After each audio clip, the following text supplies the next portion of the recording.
You gotta be kidding me.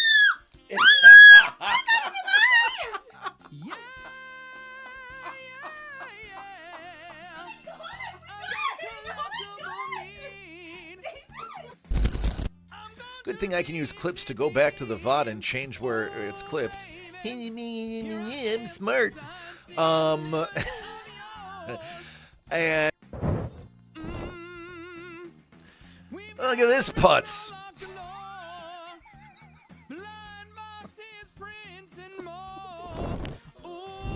Actually, when David showed it to me, I was like, oh my god, can I have the tin? And he's like, no, it's a giveaway. But who's David? He called the shot. What? Who's David? Oh my god, who's David?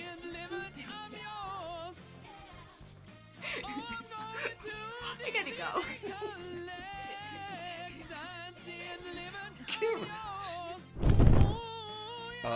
But I couldn't find any that were purple that would fit my face because I have a giant head. It's true. I have like a ridiculous. It sucks. Doesn't help that I'm kind of fat. Good, have a drink. Love it. A little bottle of water. A little bottle of water. A little bottle of water.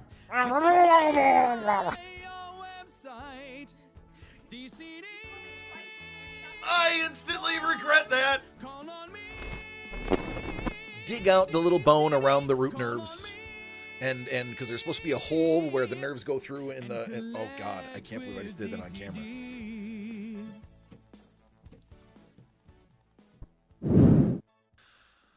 Oh, no big deal. Just a bomb all-star rookie. Hey, Mr. Young, this already is a really good...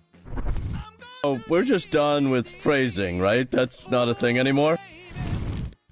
Ding? I got a ding? Oh, I do have a ding. Oh, that's a good ding.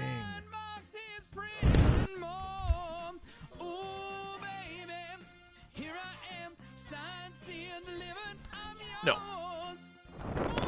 Anybody want to talk about the colon? We could have a whole conversation about the colon. Or his half-pint friend. Just like Abraham Lincoln chose in his one and only duel. And when he showed up carrying a almost 4-foot-long razor-sharp cattle saber, the person who challenged him backed down quite quickly. True story, look it up. It's real. He was challenged to one duel in his lifetime, and the person backed down at the sight of him bare-chested with a... What is this? Oh my god. This is a sketch card.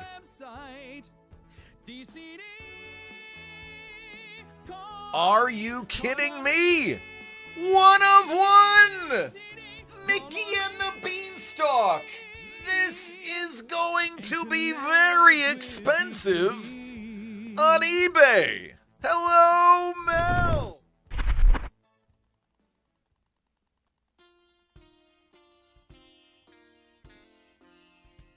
Yeah.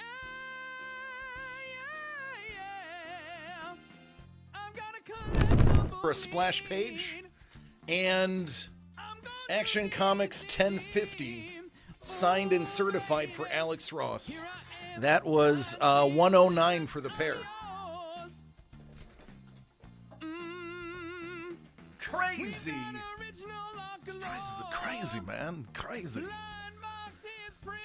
You got deals. It's crazy. Yeah, it's all good, man. I have a feeling 60% of the time it works every time.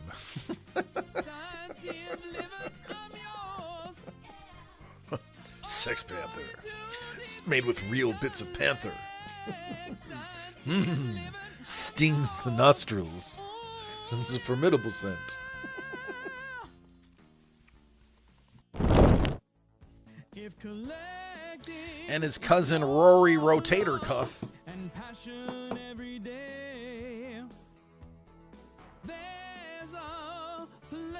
His cousin Timmy Tommy John.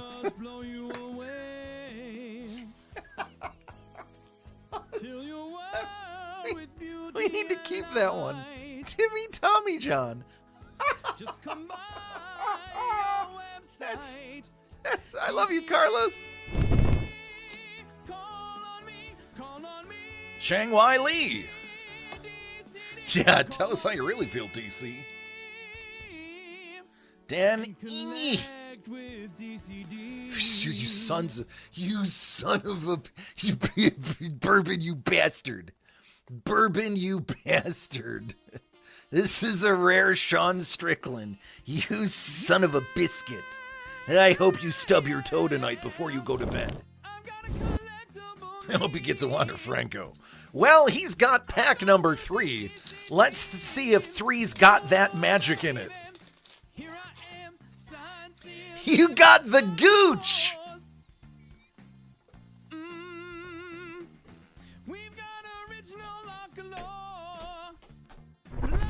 My wife is Abby Normal. She's like, All right, here we go. The little Looney Tunes. We are danger close to a case hit if this case has one. And, oh my God, Prue Ackerman.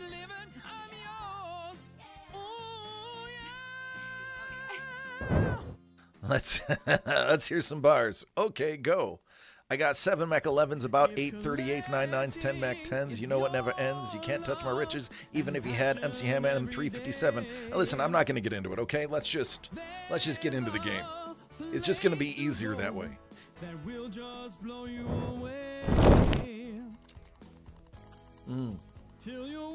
Hopefully it didn't come across camera, me just dribbling beer all over myself.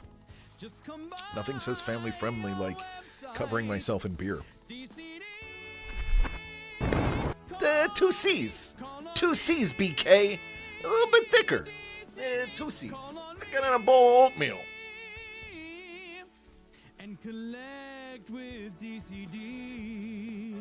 Thicker. There it is. BK. Sounds dirty. Well. Hello, Don. How are you?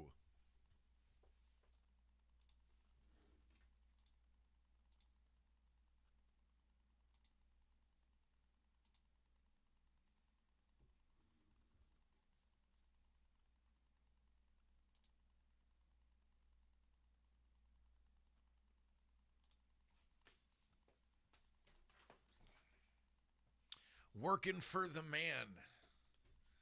Oh. My man. My man. My man. My man. My man. My man. Good for you. My man. Had to kick off the shoes. Dip my toes into excellence. So I was going to label the title something to do with SDCC because boy have I gotten a lot of little insights as to what's going on this year. Couple of things.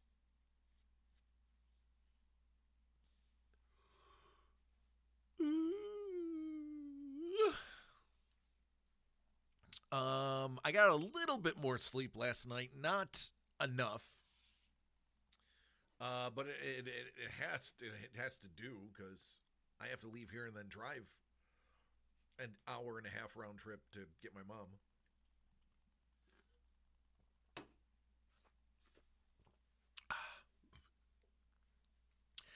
mom. Yesterday I was talking about not having to go to SDCC because I have enough people that I wagered if I just made a phone call or shot a text to get something, I could get it. And I got home from work, and I was talking with Mrs. The Breaker, and I said, do you want any of, what up, Sepulros? Do you want any of the Mondo posters, the booth exclusive Mondo posters? And she said, I really want the Wizard of Oz.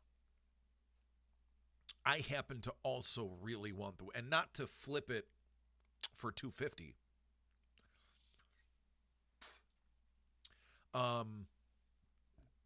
Sorry, it was a piece of a peanut.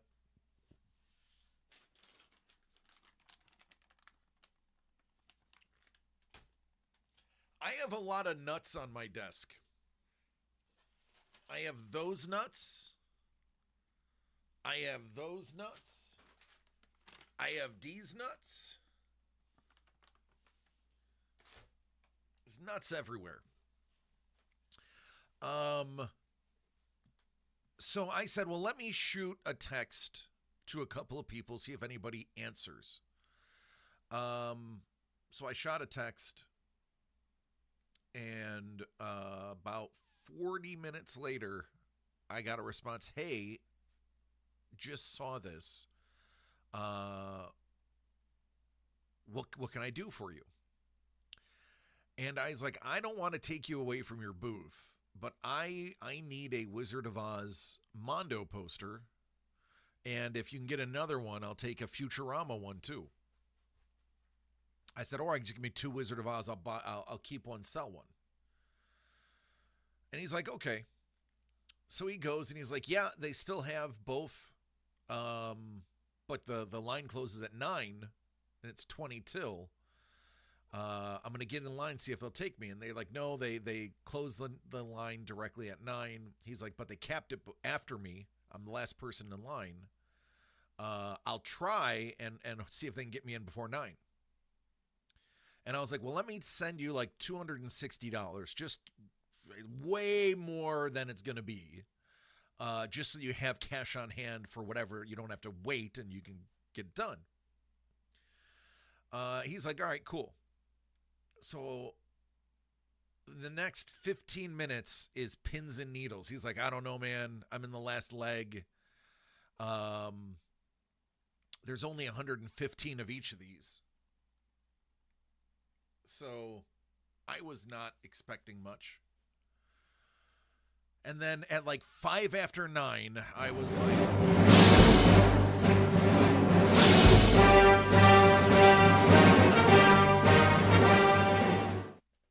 So I wanted to buy out the Wizard of Oz because I'm sure those green posters will go for $1,000. But he's like, oh, I can't get you 2. I asked him if I could get 2 while I was waiting, and he's like, no, it's 1 per person for all posters. And I was like, all right, well then just give me 1 Futurama, give me 1 Wizard of Oz. And are you not entertained? Are you not entertained? Is this not why you are here? That's right. Yeah. And Sepulros, Mondo, if you remember last year when I eviscerated SDCC.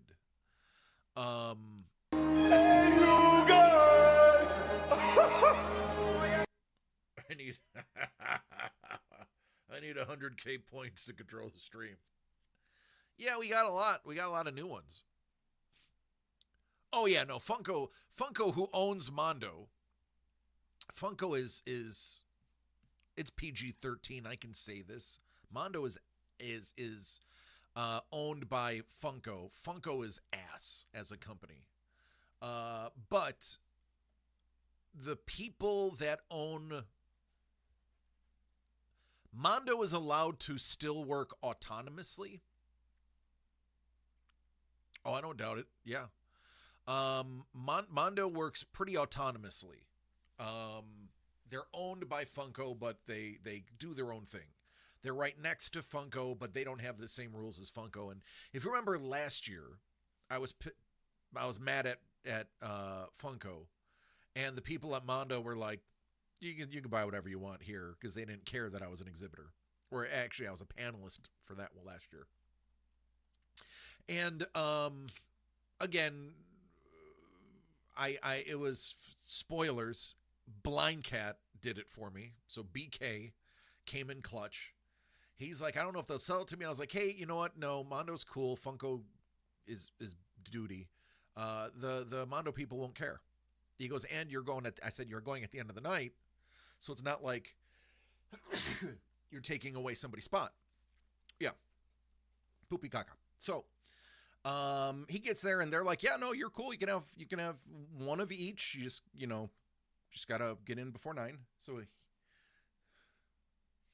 I got another sneeze. They're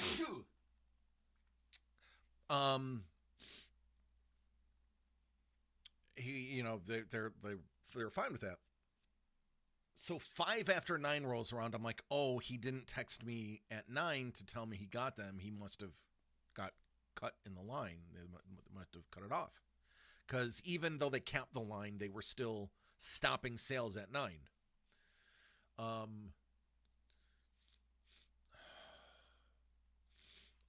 I know why.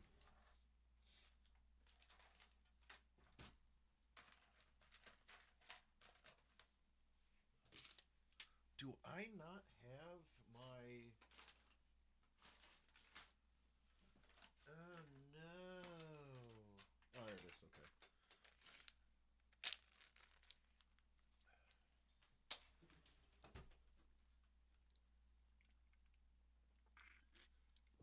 Thinking, why are my allergies acting up right now? I'm due for my second allergy pill. Side note, I take Claritin D. It's the only thing that works. But I figured out early getting a 24-hour isn't worth it because you can only take one 24-hour dose. But if you buy the 12-hour, you can take it twice a day. It says on there you can take it twice a day. And I would rather have 2 12s than 1 24 because they seem to pace a little bit better than the 24. Even though the 24 is time released, I'd rather have 2 12s. So I just realized I forgot to take my second 12.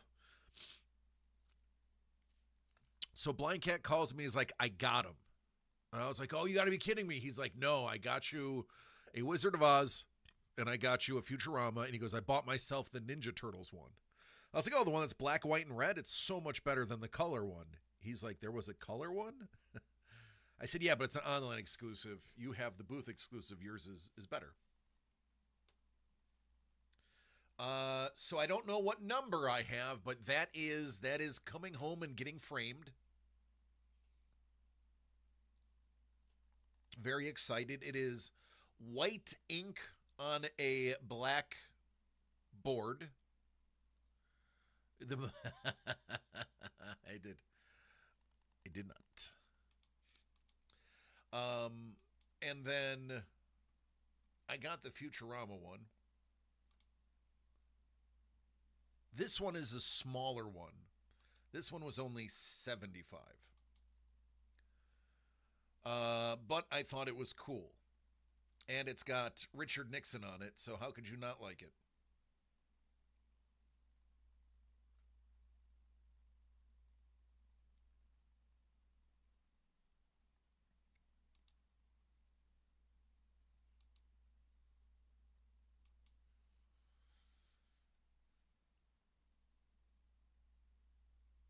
I can't imagine somebody wants to hang that on their wall. I really don't see it.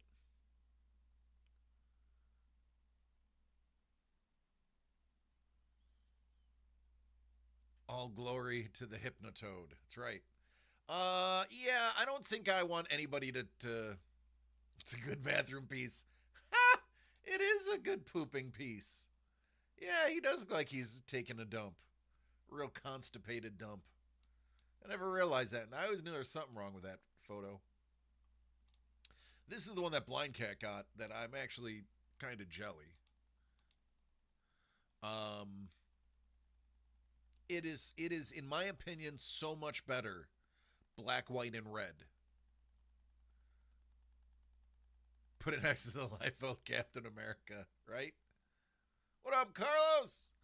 The color one, I don't like as much. I really don't. I mean, it's to each their own, but I think the black and white looks cooler.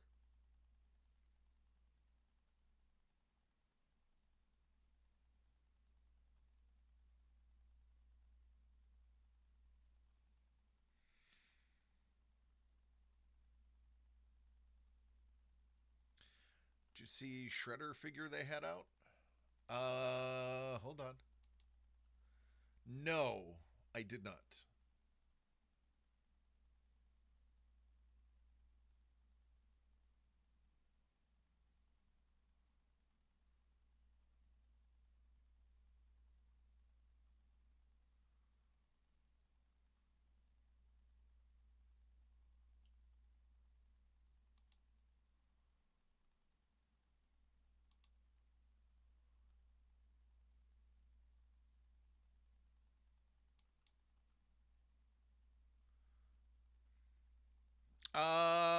Yeah, I mean, a little bit better than the night before.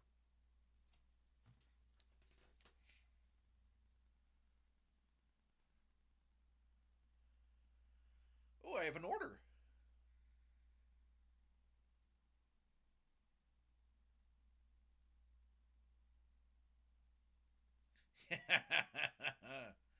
Maybe I did recreate that. Oh, that Shredder is sick.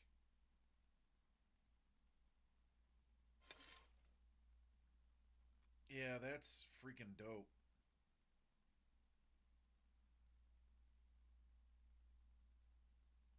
Yeah, that's awesome. That is awesome. Oh, Bourbon, no lie, straight up real talk. I literally bought this for you. I didn't want to tell you because I wanted you to organically buy it so that it didn't look like it was canned. But yeah, dude, I literally bought this product with you in mind.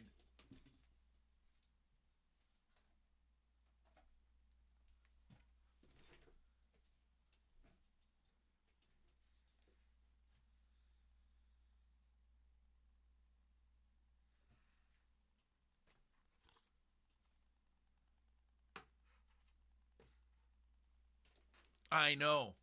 And Optic is traditionally really good to you specifically. And this is, of course, the really fantastic 2025 draft class. Yeah, Mattel is, yeah. Yep. All right.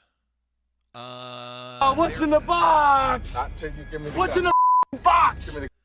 I'll tell you what's in the box. 3 exclusive rated rookies. 3 guaranteed rated rookies. I mean, here you go. The suspense is terrible. He's gonna go this time. I hope it'll last. Yep. Oscar the Grouch. I dig that. So yeah, and it's blue hyper parallel. So that just means you have to get a Jackson Dart because it's blue. It's color match.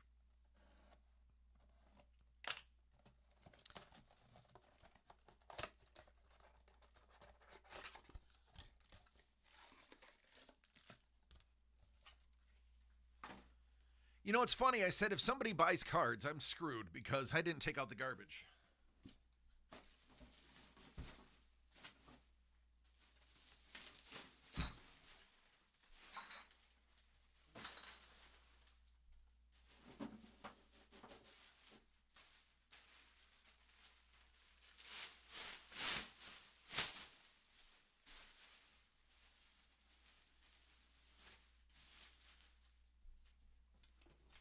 All right.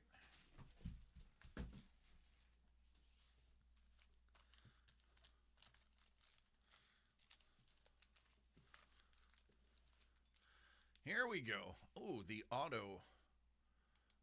didn't know I had the autofocus on still.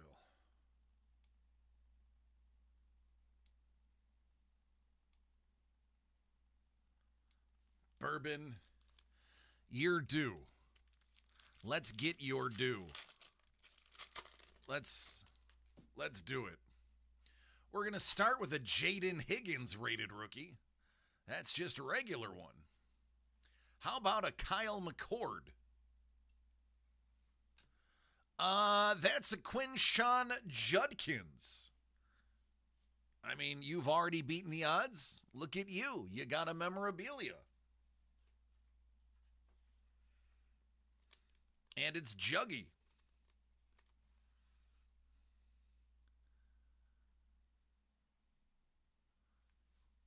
Or you won't get no spending cash. Ain't that right?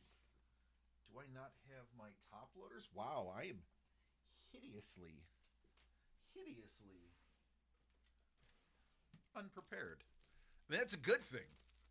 I'm not ready for it, so this is where the magic happens. Yeah, I saw Diego's gone. Yeah. I mean, everyone said that's not the team you want to go to. You're not going to make the team. But he knows better than everyone else. All right. I think Jaden Higgins is actually going to be a solid receiver. I liked him in the draft. This is the exclusive, the Nick Manaware.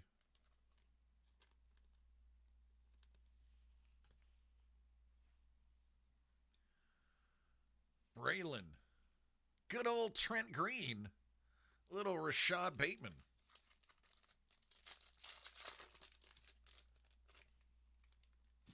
Watkins, rated rookie. Ooh. Oh, is that blue? Oh, tell me that's Jackson right there. Tell me that's a foil Jackson Dart. Oh, well, you know what? I like, actually, listen, I'm not mad at this. He's a little speedster.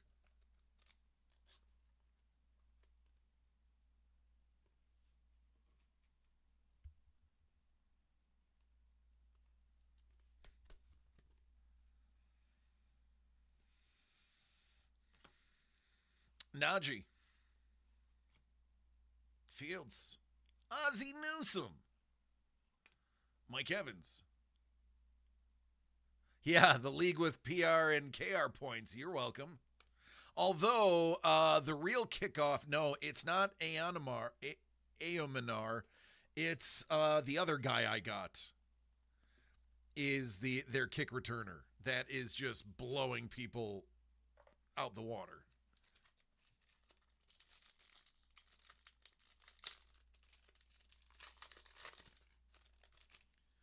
There's Trey Henderson, rated rookie. Jade. Shamar. There's the other exclusive blue.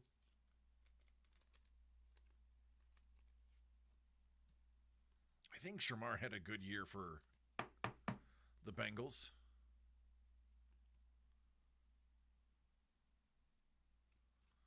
I think he did. Ricky Williams. Rich Gannon. Carbs. There's Kurt Warner. Hey, Mr. Warner.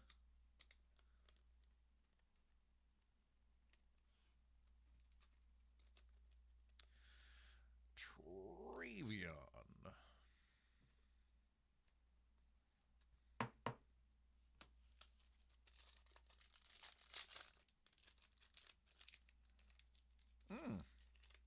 I like that symbol. I like that symbol. Martinez. Harmon. What's this? Little Corton Sutton. Yes, me lord. Play action. Hello, me lord. KW3. Marvin. Mike. Hey, I know that guy. That's Jimbo Kelly. Hey, Jim. Hey, pal. Oh, thank you. I will gladly give this to James. His namesake. I will say it's from Uncle Bourbon.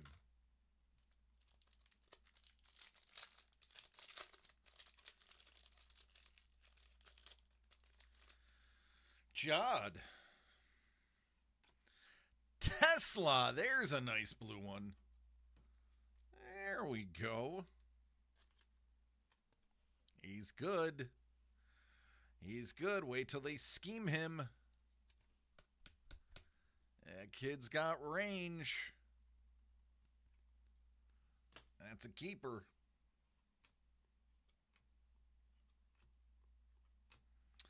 Jamar. All right, last pack.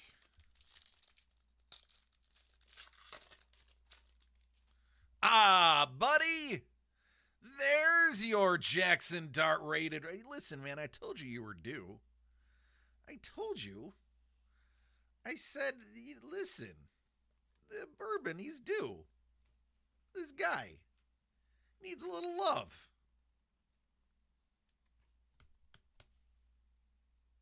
Oh, hi, Dart. There you go. There you go, man. Little Tez Johnson. He's nothing to sneeze at. Oh, baby. Is this a short print? Bourbon. How about a little short print of Mika Egbuka?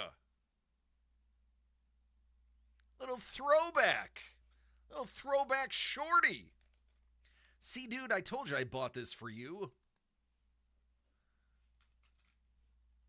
He's getting his chance to shine this year.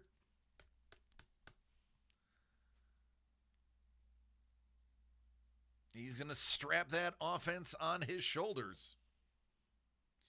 Breezy, Goff, Jacoby, and Addy.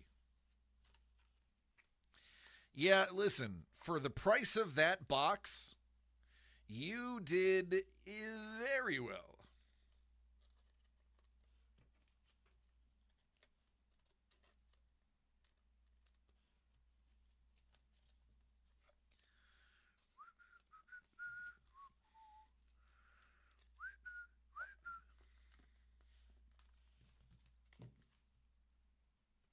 You got the Amika Buka Shorty, Tesla Special, Travion, Shamar, a sick Dart, that's gradable, Aomanar, Aomanor, Aomanor, and a Juddy. Not bad. Not bad at all. Thanks, buddy. A birthday corn, the birthday first in the vinegar, and a puppy corn. A first a puppy corn, the shrimp peas. Chef is here. What's up, Chef? You are welcome. Oh.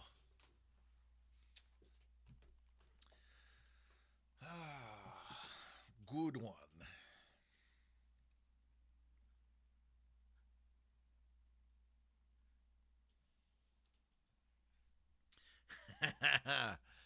Yep.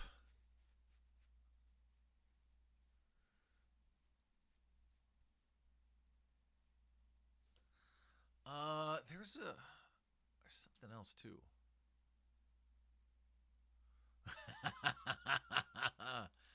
Didn't want to interrupt. What else do I have?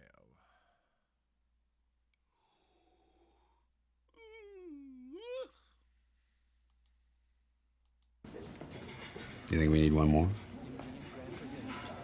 You think we need one more? All right, we'll get one more.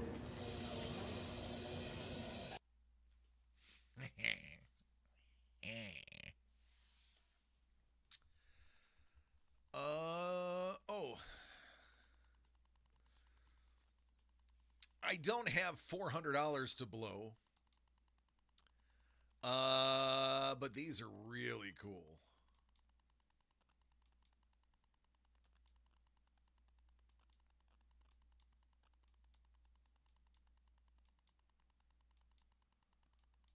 And don't worry, they come with more than the ghost heads.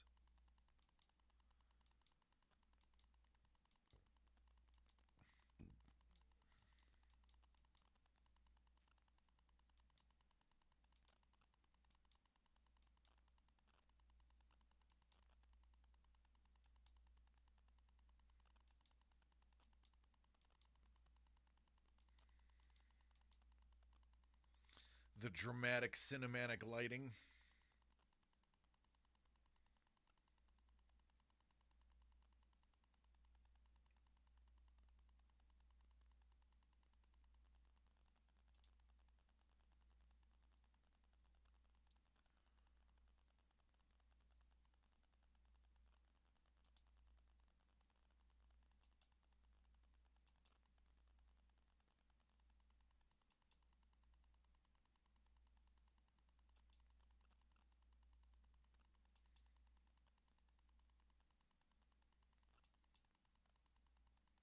I don't know if I need to spend $15 on a Doom pin. They're dope. I just don't know if I want to spend $15 on one and not know which one I want to get.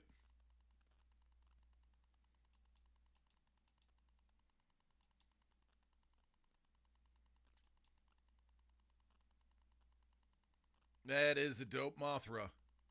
What up, Money Mitch? Topps booth. Nice. Yeah, it's about time Topps did something. Oh. I got a little beding.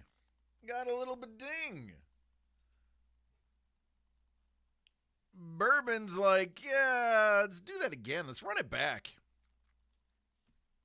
What's the next number on your run? It is 10, excuse me. 10. Yes, Money Mitch, I am so sorry I didn't text you. My last 48 hours have been a madhouse trying to get the house ready for my mother tonight.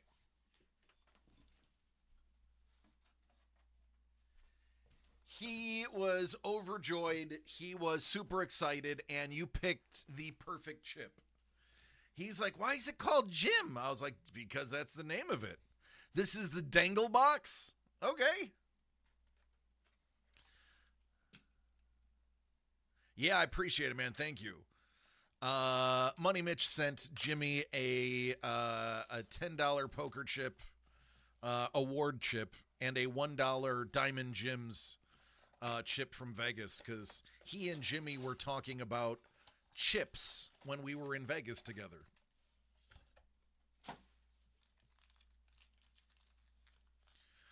And he's like, I have a collection. I'll get you one. So he as a matter of fact, had it on his nightstand next to his bed when he went to bed. Dylan Gabriel. There's a Bucky Irvin. Yeah, it's pretty shiny.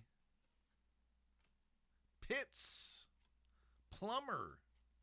Hey, it's Dickerson. He's in the wrong jersey, though.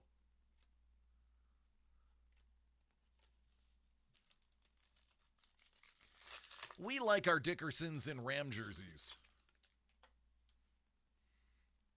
Kyle.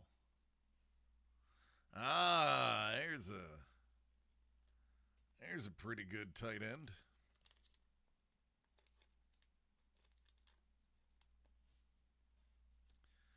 Hidden potential, Luther Burden. Throw any Browns cards away? All right, champion. Adam Thielen pretending to be a quarterback. Speaking about football, anybody see Tyreek Hill says he's done? Says his leg has no power in it anymore.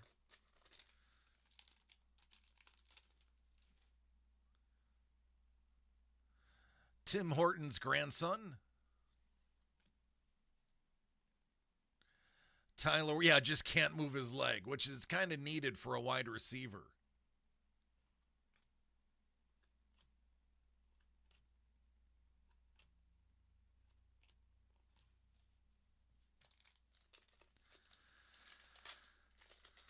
Oh, this one's kind of fat. This one might have a little something in it. Mitchell. Ears. Ooh, Will Howard. Let the people on the sidewalk figure out what's going on. First year fresh Will Howard. It's actually a cool looking card. I ain't mad at that design. It's different. They took a risk. I'm okay with that.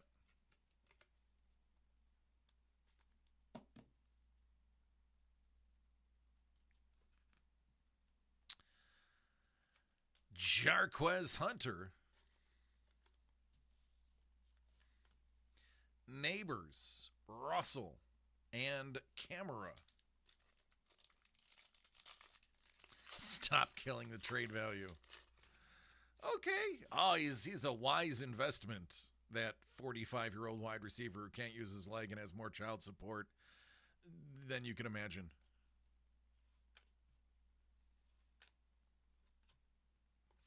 Pacheco.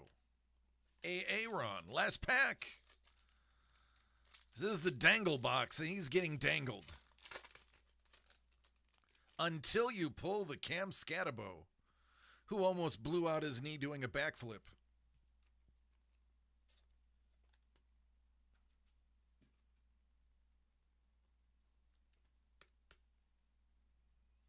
Now you got the matching pair. Max Hairston.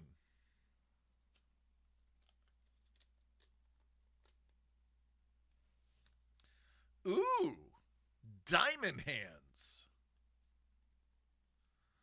I don't know what the print run on that is, but that's cool. Little JJ.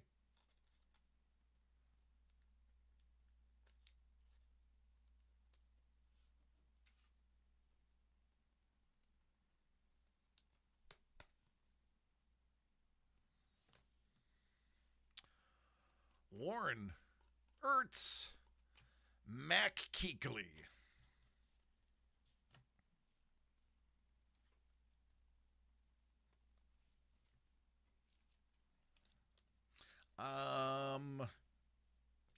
Flinging him on the sidewalk would be funny. But I'd have to go pretty far to throw it out a window, since I chose the windowless room for the studio. In hindsight, I should have used the natural light. Oh, it's all good, man. Hey, you still got a Scattaboo to match your dart now.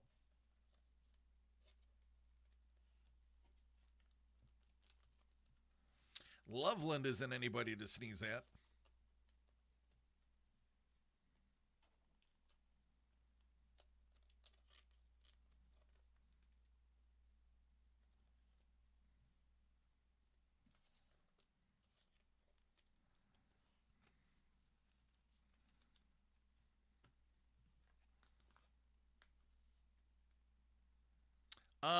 Yeah, man, I concur. You'd think there'd be at least one in 2 megas.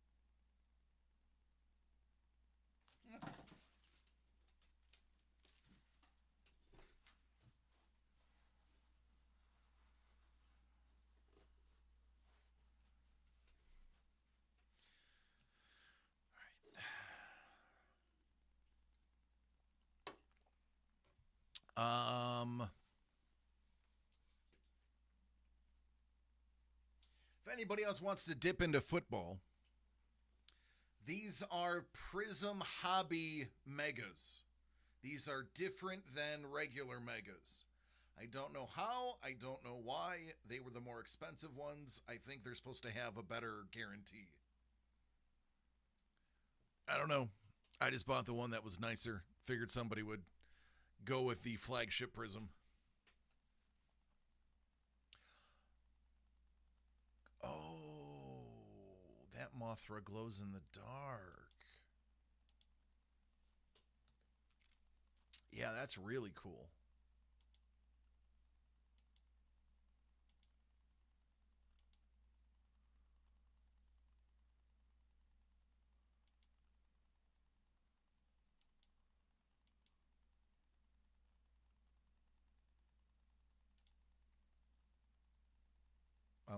I like God. I used to watch Godzilla movies in the 80s.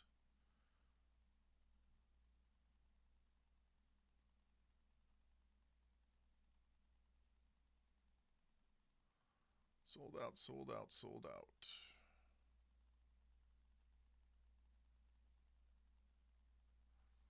Almost gone.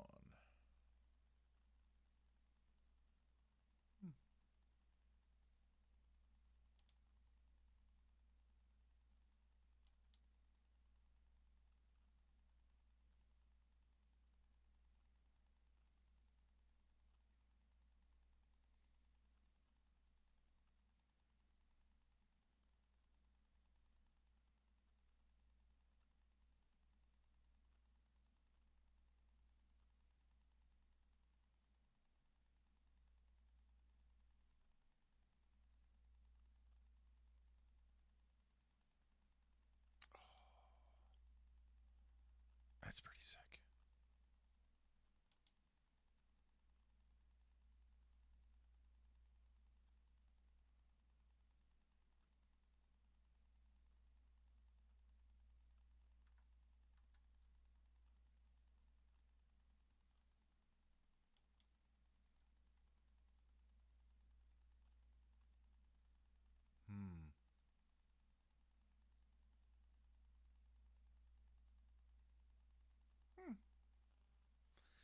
All right. Oh, I won an auction yesterday while I was working.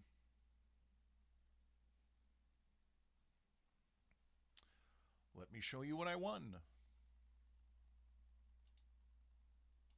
It's actually for Mrs. the Breaker, because I thought she would find it cool.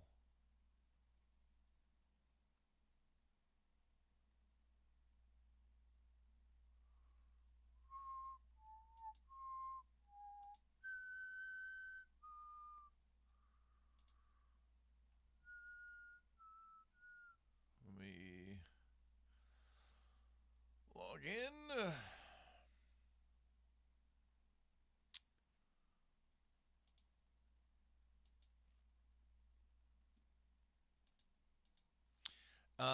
That's a song from Home Alone.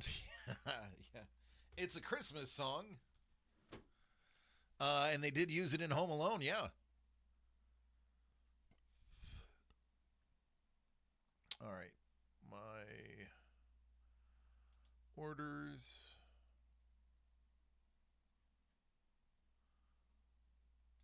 Invoice. Item. This is from artist Chris Ring. It is 10 by 15 and a half.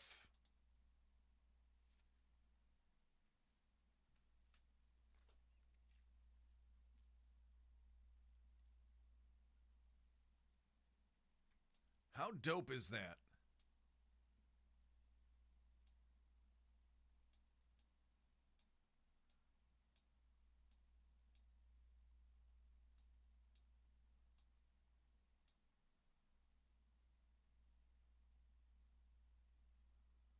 I'm not even specifically a Silver Surfer fan, but I really like the style of this piece.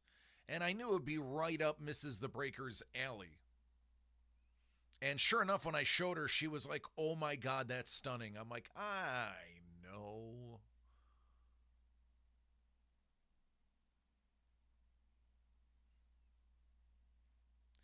And I did not pay a lot.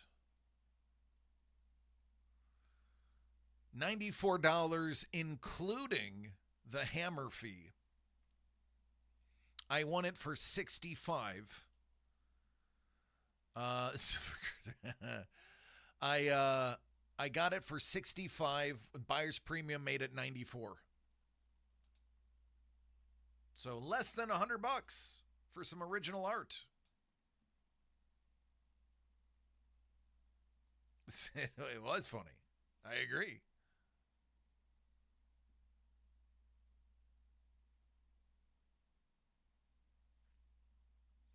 Yeah, they had a couple of nice pieces. One, it wasn't anything too crazy. They did have an original Jack Kirby page, but it wasn't one of his famous pages.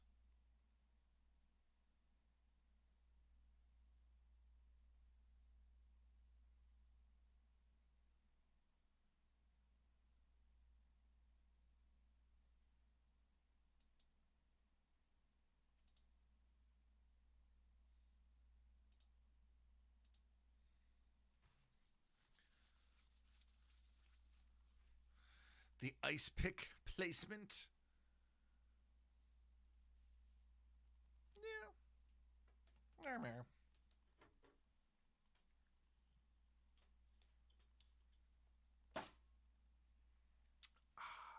I gotta get another drink. I'll be right back. Oy vey.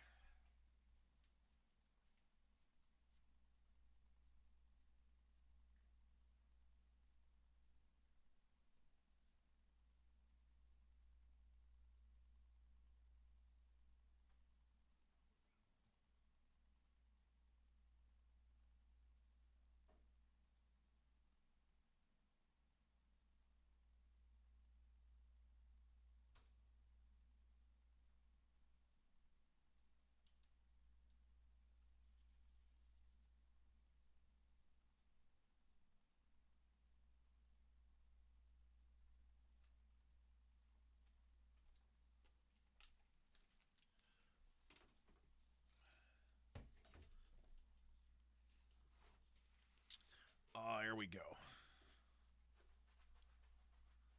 There it is. It's nice. It's very nice. Doug came into the studio today. He finished work and he came in. Wasn't expecting him. And I really do. When I'm sitting at this desk, my shoes are off, and my socks get nestled into this amazing piece of history.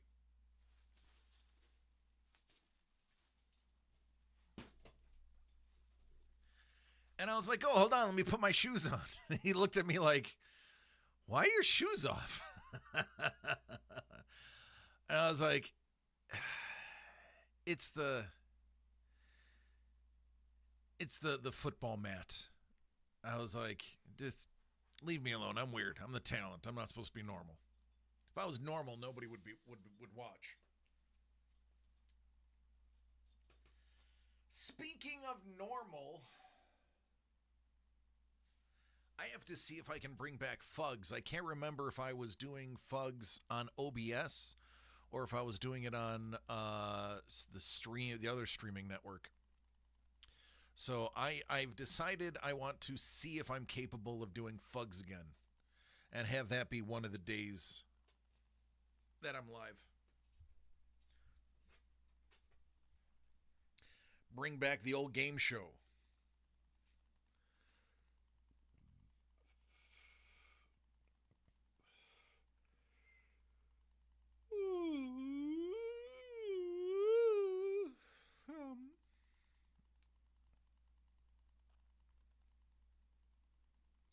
I should just stream that. I should just make its own channel. Make that a little side hustle.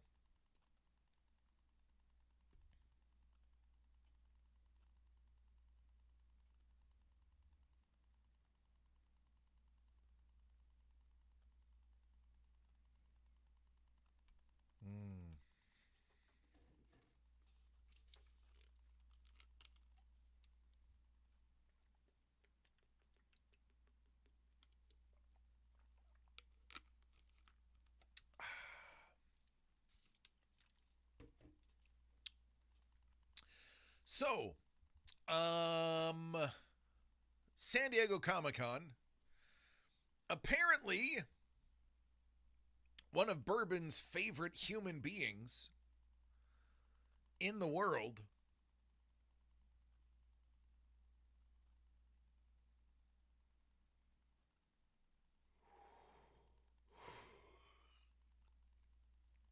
Johnny Depp made a surprise appearance at San Diego Comic-Con. The fat kid from the Sandlot. You know the fat kid from the Sandlot is a high-ranking Scientologist and recruits young people into Scientology? I found that out from David Miscavige's niece. Johnny Depp is playing Ebenezer Scrooge in a movie being released in November. And apparently he just surprised San Diego Comic-Con by showing up in full Ebenezer outfit. And like he's behind a door, and every 25 minutes or random times he would just pop out in character and start interacting with people, which I thought was pretty cool. After so many years of the big names avoiding San Diego Comic-Con, it's nice to see that they're starting to filter people back into the fold. Found out a few months ago. Yeah, I was surprised by that. I was like, the great Bambi is a Scientologist?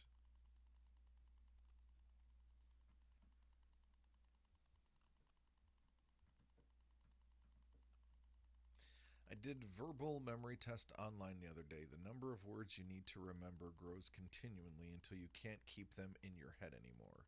You either mark a word as seen or new. Oh. That's interesting. I've been doing Meowdoku. Sepuros, do you know Meowdoku?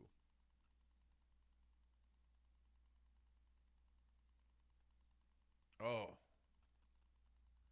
Children. Let me show you. He scored in the 98th percentile? I'm not surprised.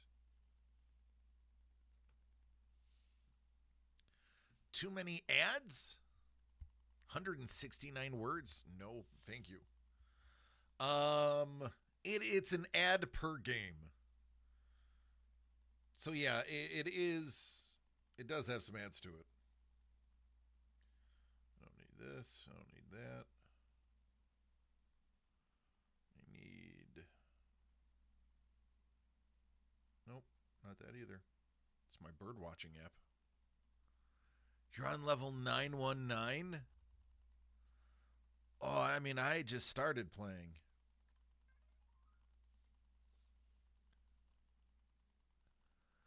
So it's like Sudoku, but it's cats.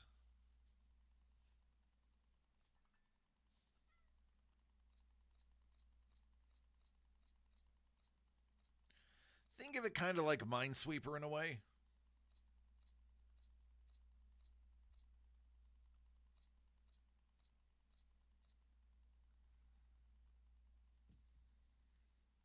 So you got to find 9 or 10 cats. You quit playing after fireworks? I don't know what fireworks are. Oh, after you were doing fireworks. I get it. No, I'm on the same page now. I got it.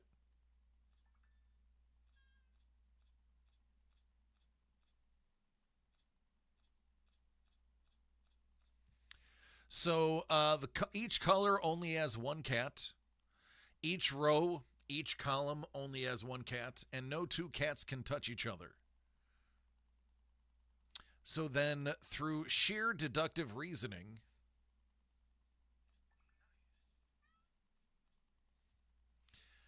you can figure out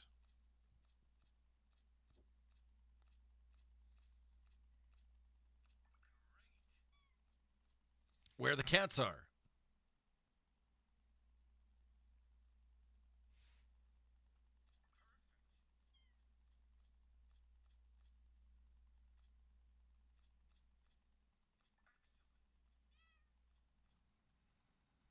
And so on and so on. Fire marshals shut down the Jazzwares booth for what? Crowd size? Pyrotechnics?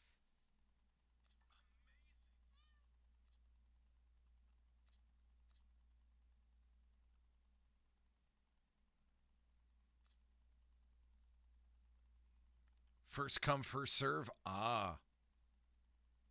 That'll do it.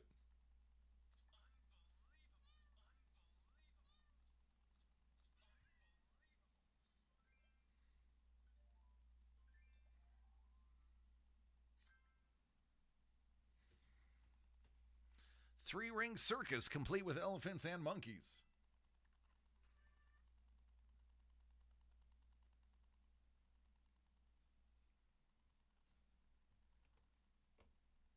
Let me open up my work app now.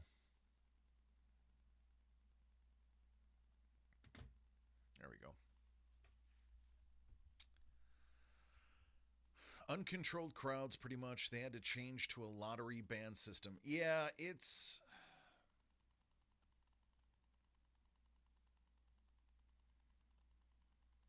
I want to criticize everything,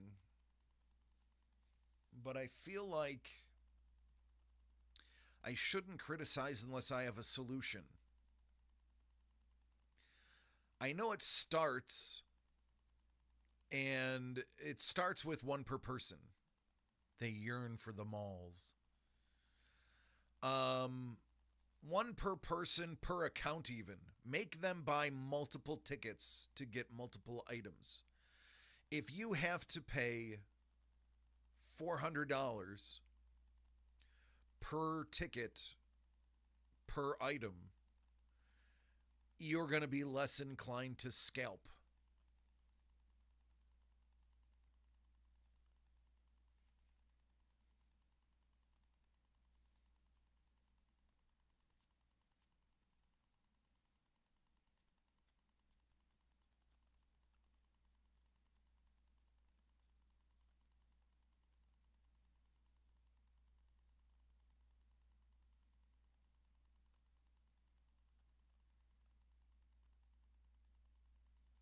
Yeah, Blind Cat said the line to Mondo was crazy. But it was moving really fast. Mondo is pretty good. It's one line, and it's basically you can either look at the stuff that's in there or you can buy something. So the line is pretty efficient. They kind of shoo you out once you're done. So they said he burned through easily like 40 people in 25 minutes when he was there. A lot of people were getting in line just to look at the stuff. So they would get to the front and then they wouldn't even go to the register. They would just go to take pictures of everything. So it kind of helps when there's one line for everything. Same line to buy is just the same line to get in. So you got, maybe 50% of the people are there to buy something. The other 50% just want photos for the gram. Mighty Mouse was signing. Yeah, Demetrius Mighty Mouse Johnson, in my opinion, is the greatest pound for pound UFC fighter ever. I don't care if you say Fedor or John Jones. I will argue nobody was more dominant than Demetrius Johnson. In striking, in grappling, in wrestling, in ring control. I just don't see a better fighter, all-round pound for pound fighter than Demetrius Johnson. That's it. He is my GOAT. He is my number one. And he has a record to prove it, too.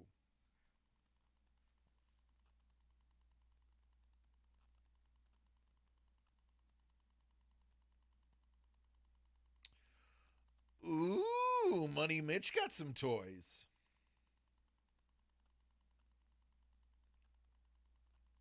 That's sexy.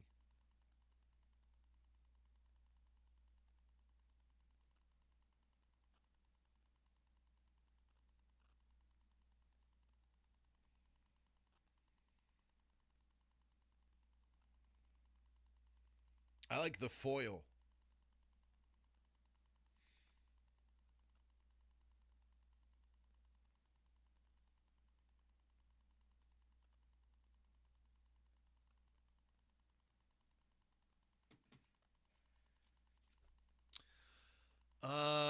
Mayhem Miller, pre-drugs and mental issues, might give him a run for his money. I mean, you could... I get it. Siporos, I get it. But you could also cherry pick any part of a career and say at that particular time in their career they were the greatest ever. But I will take Demetrius Johnson's entire career as a fighter, specifically the whole career beginning to end, including his years doing just grappling jiu-jitsu tournaments. And that's where I hang my hat. That's the hill I die on. I mean, Chuck Liddell was an absolute banger.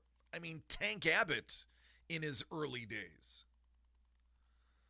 Yep, GSP, and he is oiled up. You can look at, I mean, let's take a look at Hoist Gracie. Hoist Gracie in the beginning, nobody could touch him. Randy Couture. Randy Couture's problem was he fought too long. Yeah, Hellbow was same thing. Yeah. Couture just fought too long. He started too late. Yeah, I would take Mighty Mouse over a lot of people too. Yeah. Honest to God, if you look at the complete body of work, it's that man. That is my personal GOAT.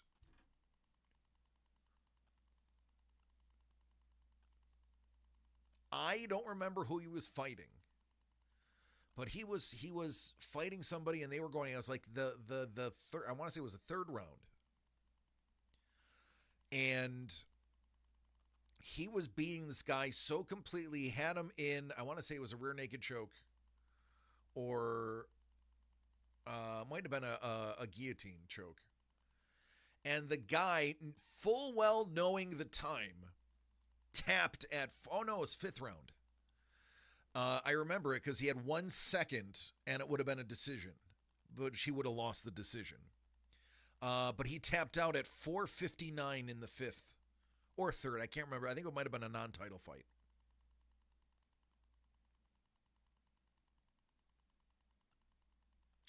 I still wish the one influencer idiot kept trying to fight Arlovsky when Arlovsky's wife stopped Andre. It was 3v1 and Andre was handling the two security guys. Oh, Andre Arlovsky is one of my other guys. My issue with Arlovsky is he's like the biblical character Samson. Once you cut his hair, it was all over for him. He was a reckless fighter. I love Andre Arlovsky. I watched, if there was a fight and Andre Arlovsky was on the card, I don't care, I bought it back in the day. I did watch Bully Beatdown. Yep. Andre was just reckless. I mean, also I liked Mirko Cro Cop. Mirko back in the day was untouchable. Mirko would go out and break people's legs. Yeah, BJ Penn was arrogant. BJ Penn also blew all of his money on his own gym and was forced to fight when he should have been retired. And his brain paid the penalty. BJ Penn is insane now. Like, literally, he thinks his parents were replaced by imposter aliens. BJ Penn has severe mental trauma. His brain is tapioca pudding.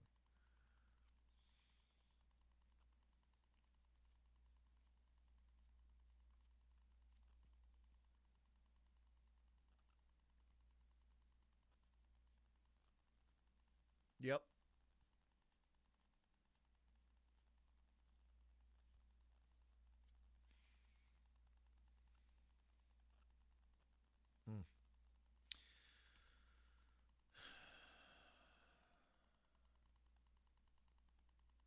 Trying to think who else I liked.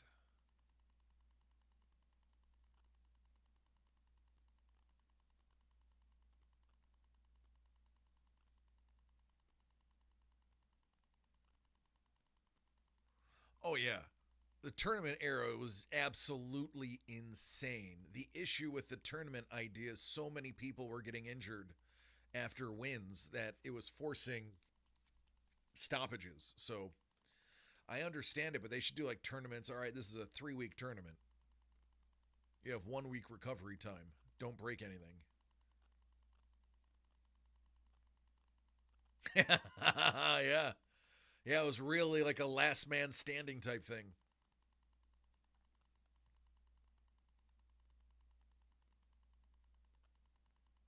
Was it Akebono that got his tooth kicked out in the first one? I can't remember the sumo fighter's name. Yeah, they were trying to test the original Ultimate Fighting Championship. Yeah, it was UFC number, was first fight ever. It started with a kickboxer versus a sumo wrestler. And, well, former sumo wrestler. And the, was it Thule? It might have been Thule. I know Akebono fought MMA for a brief stint after being Yokozuna. The original, the name UFC stands for Ultimate Fighting Championship, and it was originally, for those who don't know, UFC was originally to determine which style of fighting was dominant. So they wanted a boxer versus a jiu-jitsu specialist. They wanted a wrestler versus, a striker, a boxer. They wanted, they had people that did sumo, people that did Muay Thai. It was whatever you specialized in. In the very beginning, there was no such thing as MMA. MMA didn't exist. It was a tournament to determine what was the best style of fighting. And it grew MMA. It created mixed martial arts. Because people would see, oh, well, that worked really well here. Let's try this. And Royce Gracie with Gracie Jiu-Jitsu, nobody said it was feasible. I would take any of these fighters against these Gulf Coast mosquitoes. Yeah, so West Nile virus, there's a breakout here in California of West Nile. So they have fish that they'll give you if you have standing water on your property. They're little minnow fish that eat mosquito larvae, and you can go to the county, and they'll give you a bag of these little minnows. And listen, PETA, I'm sorry, the minnows are supposed to die out. You put them in standing water, they eat their fill, and when the mosquitoes, they die. And then the fish are really good fertilizer for your lawn. But they're actually giving out for free bags of these minnows. Or I don't know if they're specifically minnows, but they look like minnows. And if you have standing water, you pour them into the standing water. You can get mosquito dunks. Because there was a bad West Nile outbreak here, like 5 or 6 people. I really love Pride. It was so much fun, better than before, and was bought by UFC. They had planned an event in LA, really wanted to go, and then it was bought by Zuffa. Yeah, Zuffa, those guys suck. But yeah, original MMA was who is the best, and then everybody said there was no way that Brazilian Jiu-Jitsu was going to work, because the thought was, if you're on the ground, you've already lost, in essence. And Couture bringing their own style of Brazilian Jiu-Jitsu and just absolutely dismantling multiple disciplinary artists made people pay attention to, wait, you can win from the ground. That was a foreign concept. So people took Gracie Jiu-Jitsu and started integrating Gracie Jiu-Jitsu with Muay Thai, Gracie Jiu-Jitsu with wrestling. It was always like, oh, he is a wrestling specialist who's also takes Gracie. And they called it Gracie Jiu-Jitsu. Taking a fight to the ground was an advantage. Yep.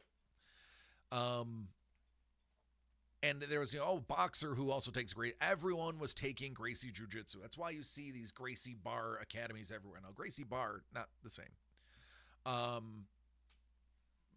But yeah, back in the day, you had to learn it from Royce. There was like 4 Gracies that were the only place you could get it from. It was Royce. It was Jesus, what were the brothers' names? I can't remember, but you had to go to the four of them. And you had to go to Brazil. They weren't coming to you. They would do seminars and charge you like $5,000 to go to a weekend seminar. Ask Sakuraba.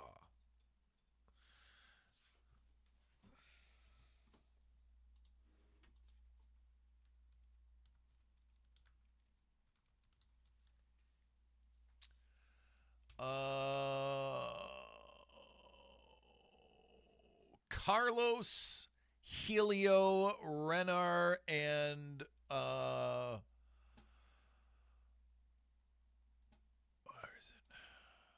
Helio and Carlos were the first. That is Hoyce's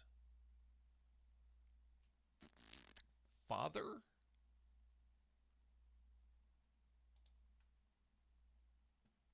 I think it's Hoyce's father.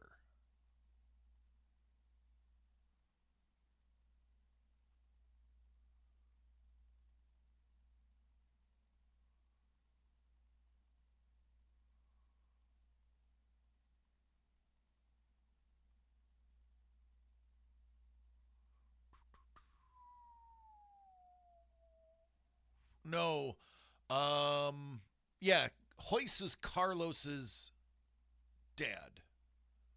No, Carlos was Hoyce's dad. And his uncle Helio.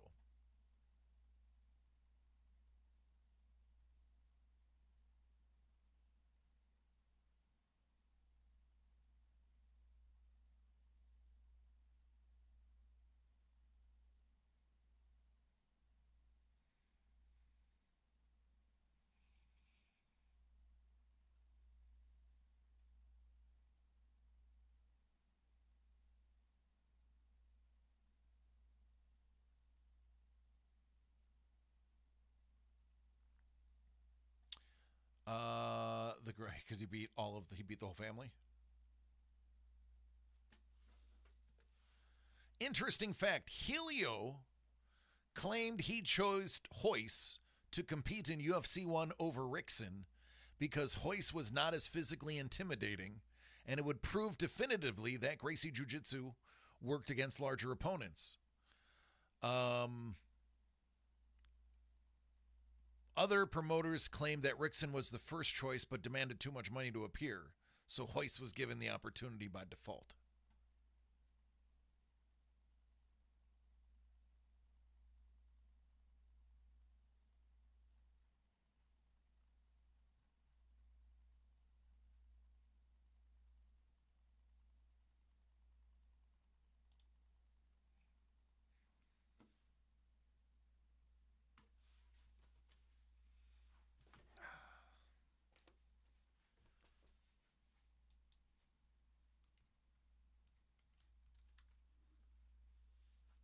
Kazuchi Sakuraba,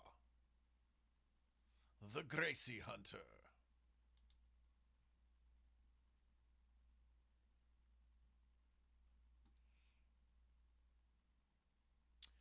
He beat Hoyce, Henzo, Ryan, and Royler.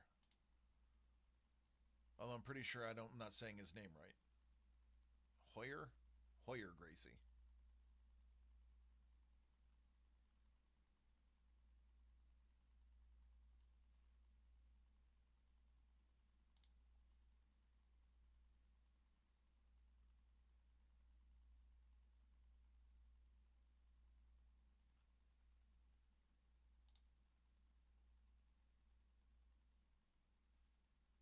Ken Shamrock used to be great. Same with Dan Severn. Yeah, they were shoot fighters.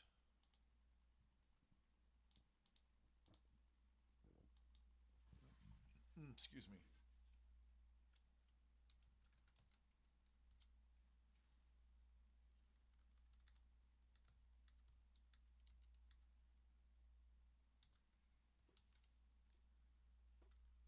Jeez.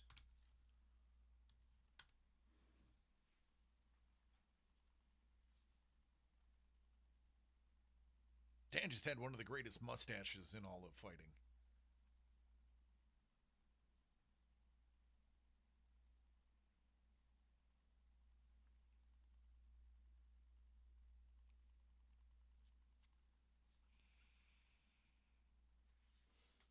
This is what's nuts. You have 3 degrees of separation from Tank Abbott. They used to say off the bar stool and into the octagon. Here's Tank Abbott. Dan Severn has an MMA record of 101, 19, and 7. He's a friend of one of your dad's friends. That's pretty dope. Anybody wants to talk trash about Dan Severn? Just give him that number. Not to mention, he was a world-class wrestler before he did MMA.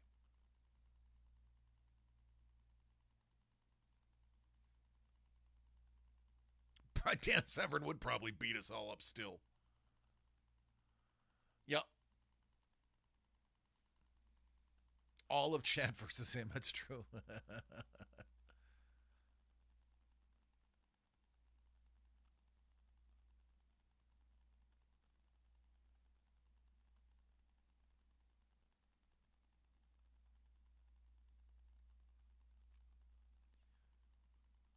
It's got to be. I'm sure they don't have his.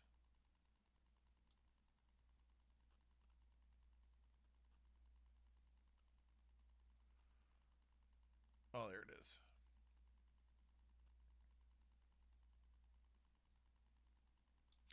Look at this. He fought April 16th and then April 29th. Probably why he lost. You don't fight 13 days after you fight. Could you imagine that story? Yeah, Dan Severn beat me up. Yeah, you and 101 other people. And that's what we know of. Yeah, this guy was fighting every other month.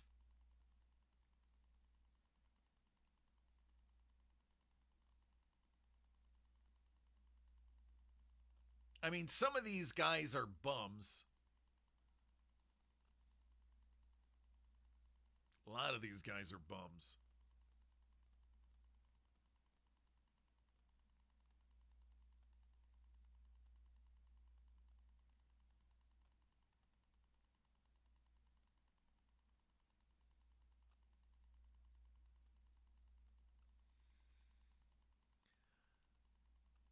It's very accurate for Tank. I remember Tank knocking a guy out and then blowing a snot rocket on him. Because he was talking trash before the fight. And back then, you didn't talk trash before the fight. That was ungentlemanly. That was ungentlemanly warfare.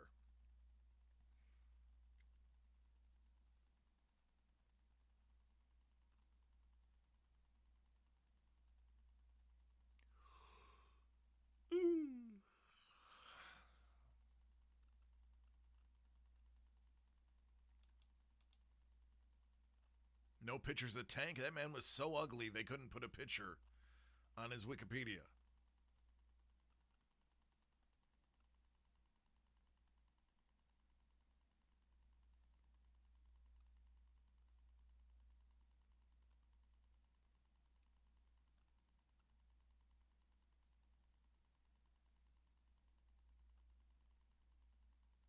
Oh, here's another certified tough guy. How about Don Fry?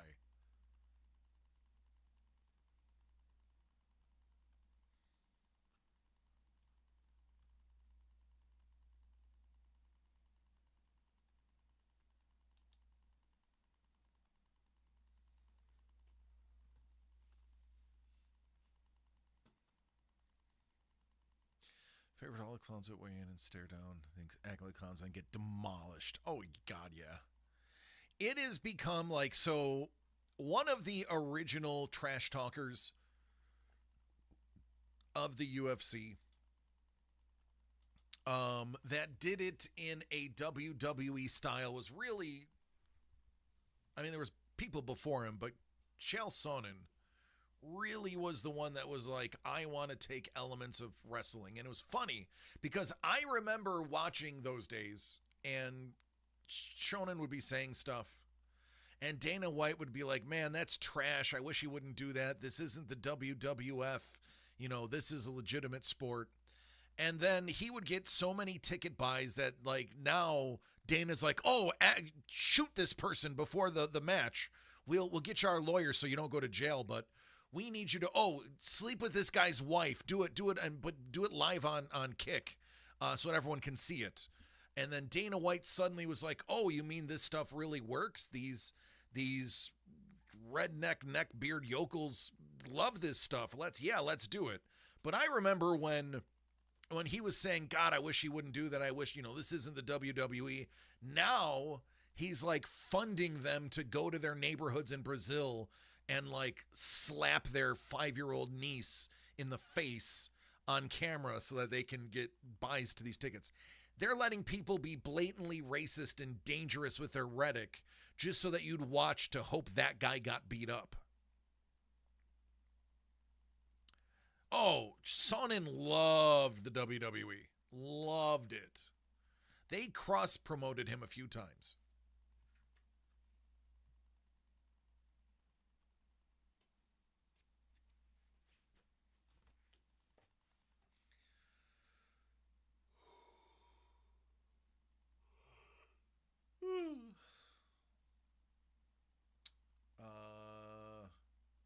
Yeah.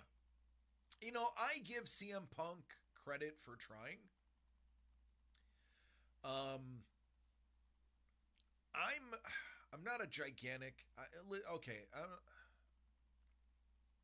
I'm bipolar on CM Punk. I'm very bipolar. I like how he doesn't give a crap. Allegedly, that some of the stuff that he says, he has complete creative control over his character, and even his speeches don't necessarily get checked, or he just goes off script. I kind of respect that. I don't respect the talking all the crap and not being able to back it up. Yeah, Dana offered him a mountain of money. And he at least went through with it. You could tell he was trying. Like, other wrestlers or other fighters were like, this dude is garbage. But he's putting in the actual work. That's what happens when you start, 32 years old and you start your MMA career. Yeah. I give him credit for doing it, even though there's a mountain of money behind it. And listen, you give me $2 million, I'll train hard for 8 months and fight Brock Lesnar. I don't care. $2 million. I don't need all my teeth. I already have a bad memory. He's not going to make it much worse. Worst case scenario, he breaks my arm. That'll heal. The UFC pays for the surgery. Give me $2 million. I'll do it any day of the week. Show me cash. I want a third up front. That's it. I don't even need the whole thing. Give me a third up front to train. And then when I get knocked out or choked out, give me the rest. Preferably at my hospital bed.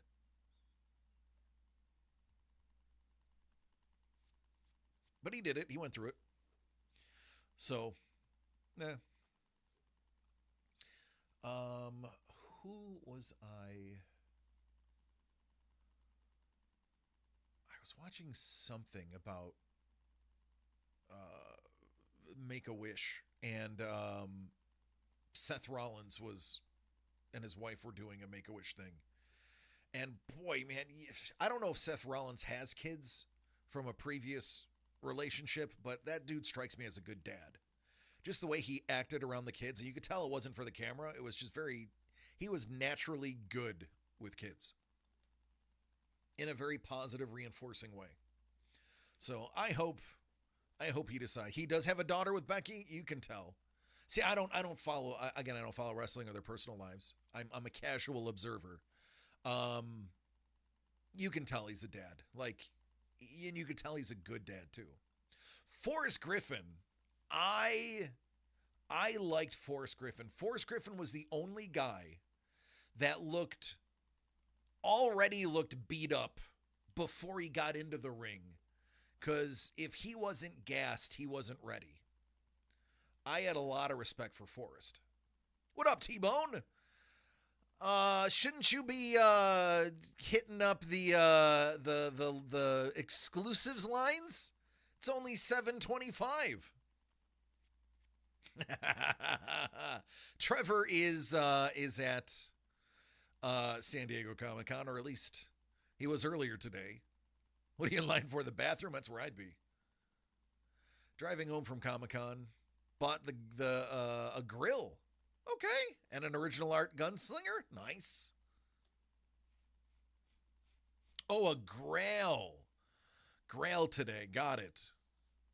All right, that's dope. Yeah, I caught it. I caught it after I said out loud.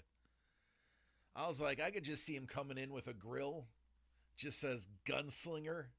Or just says McFarlane.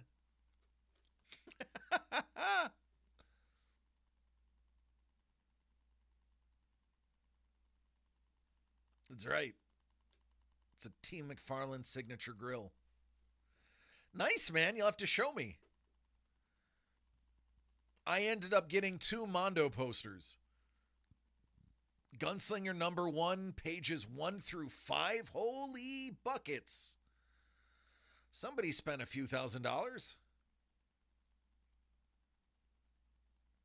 But, I mean, you got the pages. That's it.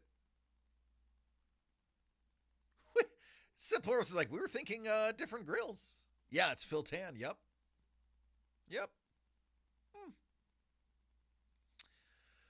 Well, now the question is, do you get them framed? Or do you just set them in a book and only peek at them on special occasions?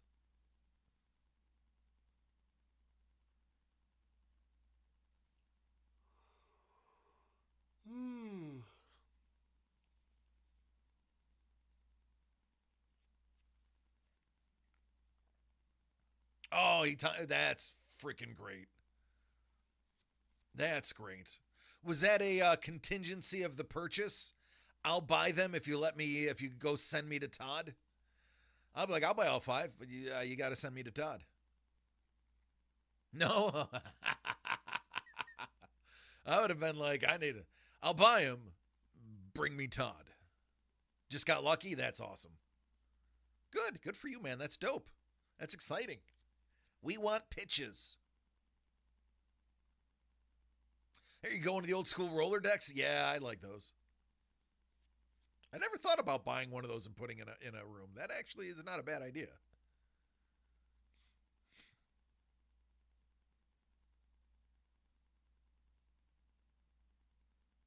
Just have people come by. Oh, cool. Look at all your stuff. So I had Blind Cat get me the Wizard of Oz Mondo poster that sold out and the Futurama one. Last night, I was like, hey, BK, would you do me a favor? Now, I tipped him. I gave him $25, by the way. I don't want you guys thinking that I just abuse my friends. I told him, I was like, hey, man, if you do it, like, give me back whatever the change is. Keep $25 for yourself. So we made $25 in 25 minutes.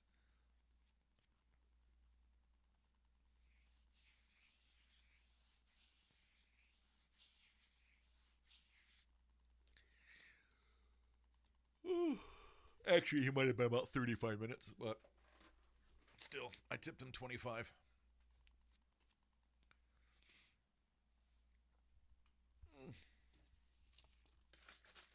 That was it. I looked at all of that. I went to the San Diego. Yes, thank you.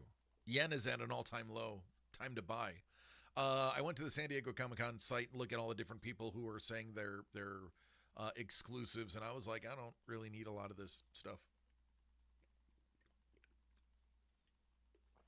I actually am going to start selling parts of my collection so that I can focus my collection. Talk to Mrs. The Breaker. And she's like, there's some stuff that we could do without. I'm like, oh my God. Yeah, we have some stuff that we could do without. We should start selling it. Oh, yeah.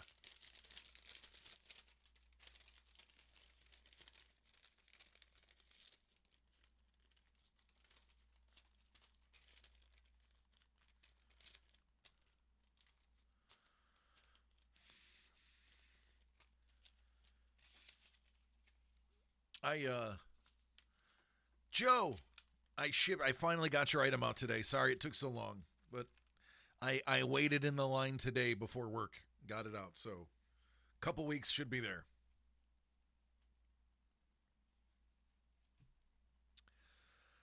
There was a scavenger hunt for DC Comics, and at the end of they had a random prize.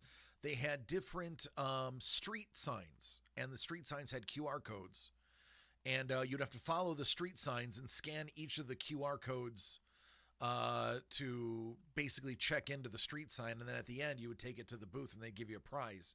And the dude got like a really cool metal Green Lantern ring as the thing. And I was like, dang, that's pretty awesome.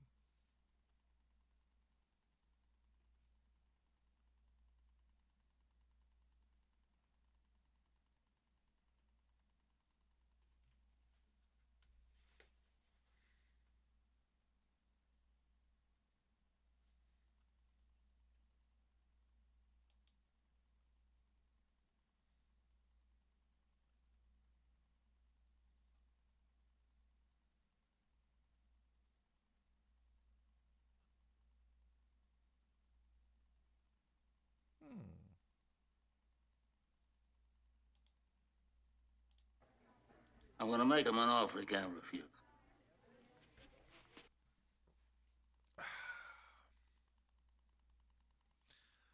Oh, Money Mitch.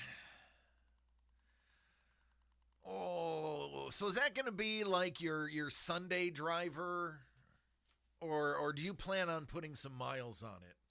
Are you going to throw some slicks on there? Make it a triple carb and take it to the short track? Or are you just going to go cruising to the beach?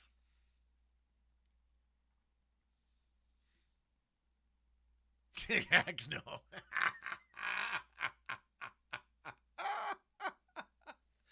Heck no. That's my everyday driver. There it is. Not including the $25 fee. Oh, man, that $25 fee cuts into it. Anyone see the Clayface trailer? I haven't. But I've seen a couple articles and a few torn between a triple carb or an EFI turbo. Well, the carb is better for the overall health of the engine than the turbo is. But the turbo will give you more kick in the pants. It can just limit the life of your engine. So, I mean, you can never have too much air, but you can definitely have too much turbo. Well, you know what I mean. Can't have too much turbo, but your engine can have too much turbo.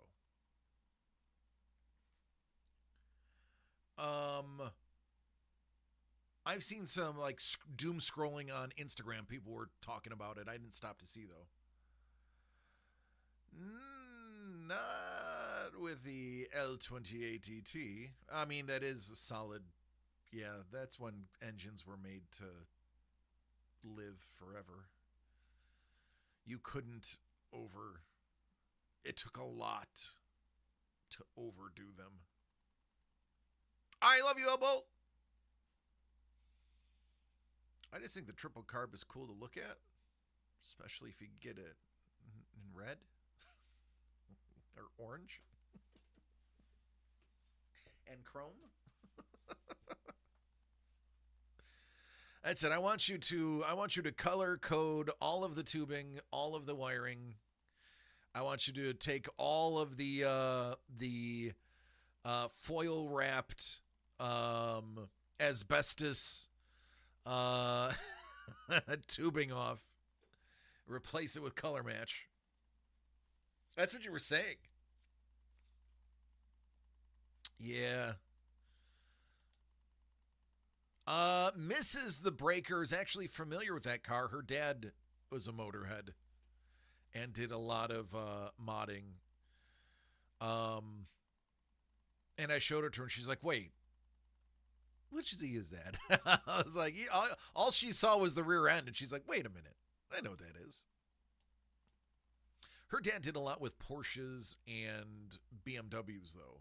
But there were some Zs. He was a master at the rotary engine.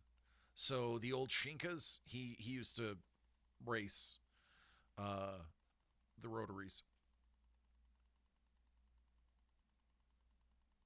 You have an opportunity to get period correct 70s Cali blues and yellows. Just do it. Don't think, just buy. That's my mantra. Don't think, just buy.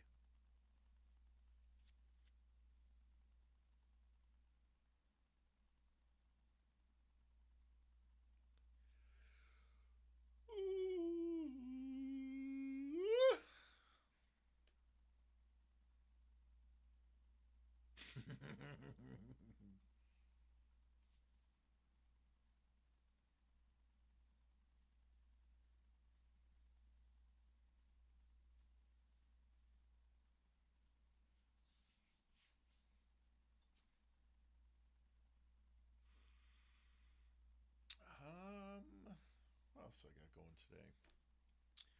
I built a metric ton of IKEA furniture today.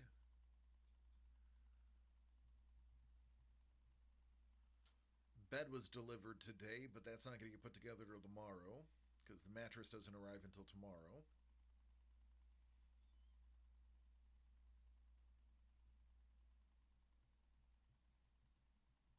My mother may be here tomorrow. It was nothing crazy. It was, I don't remember the names, but we turned a Calyx into a set of drawers for James for his toys. And then there was another one that I don't know the name of, that we're stacking 3 together to wrap around the couch.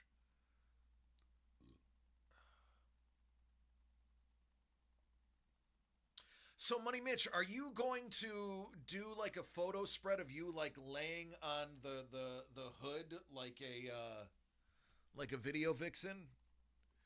Because if I had a choice of how you were going to introduce that car to the rest of the world, it would be you.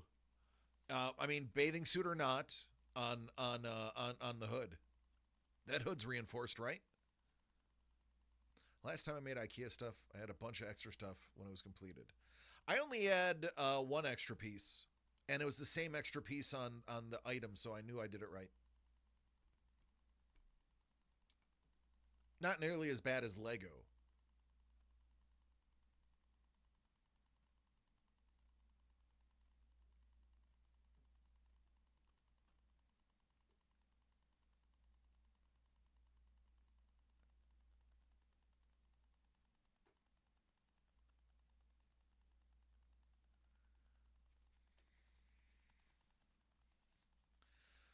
Feature both the Datsun and the Prius.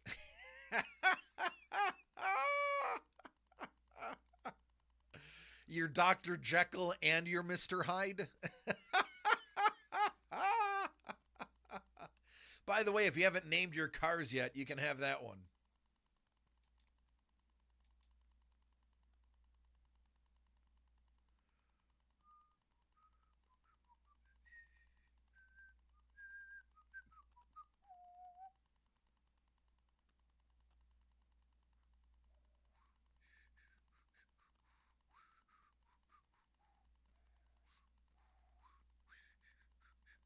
Duality.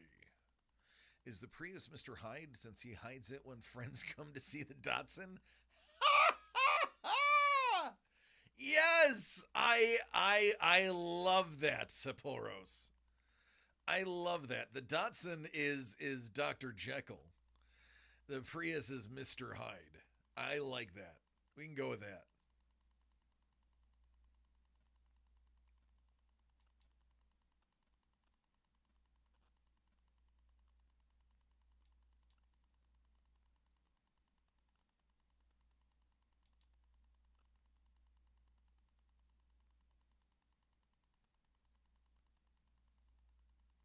The Prius is Fat Patricia, or Patty, and the wife has already been calling the Datsun Darla.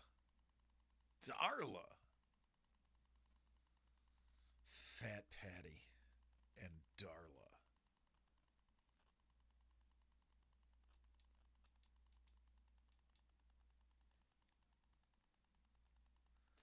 I mean, okay.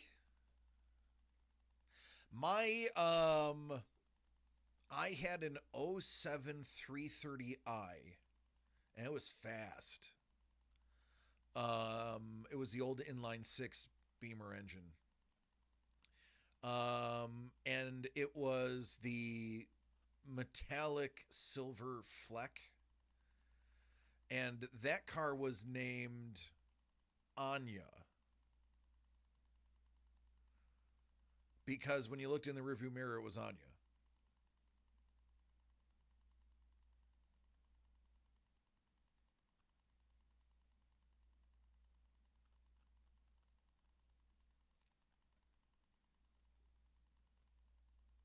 My Audi A3, I don't remember what we named her.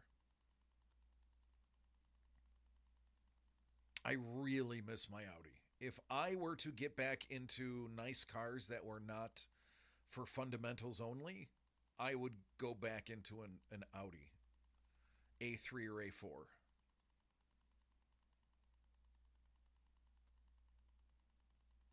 I really miss my Audi. It's my favorite car I think I've owned. I've owned 560 SEL Mercedes. I've owned 3 Series with the inline 6. I've owned an X1. I've owned the Audi A3. I've owned a lot of interesting German. Yeah, I can't afford an A5. You can. I can't. Ugh.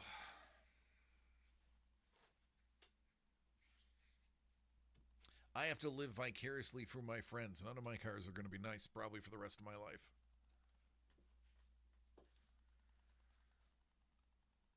The A1 steak sauce. That's right.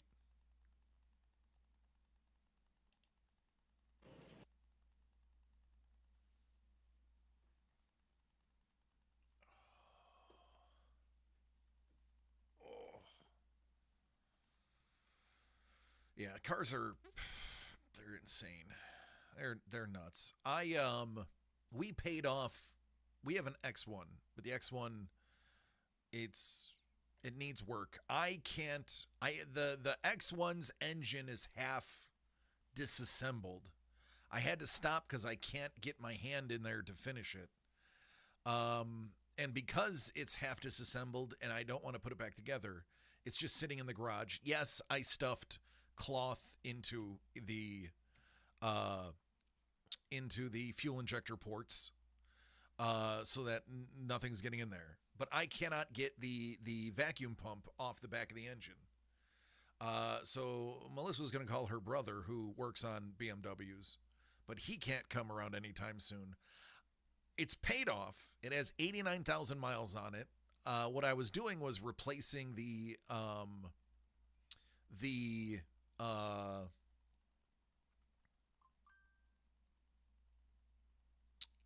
top of it. I can't remember the valve cover. Replacing the plastic one with a metal one. And I had to stop. I could not physically get my hand in there. If we tried kids' hands, and listen, if you know anything about the BMWs, if you drop something in that engine, you have to put it on a lift and have the whole bottom removed because it has the guard on the bottom. So if you drop something, that's it. I would then have to have that car towed to a shop, they would have to remove the front of it to get the bottom piece off to fetch whatever you drop. So no, I definitely did not gamble with kitty hands. This isn't what was it? The Snowpiercer? Is that the movie I'm thinking of? Where the kid, they had to get the kid, they would steal a kid because they were the only ones that could fit to move the part because the part broke. And a child hand was the only hand that would fit. I want to say it was Snowpiercer.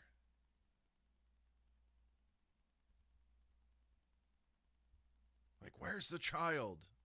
The child is necessary for us to stay alive. What's the movie that they make their way through the train and ice? I think it's Snowpiercer. That's what I'm saying. That's what I think it is. I think it's Snowpiercer.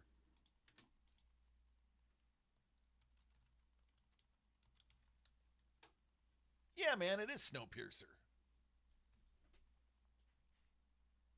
Chris Evans. Yeah, they made it a series after the movie.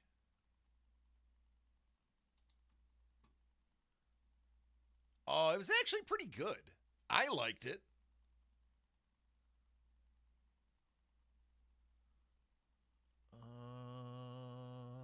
What was the reception? Let me see if anybody else in the world liked it.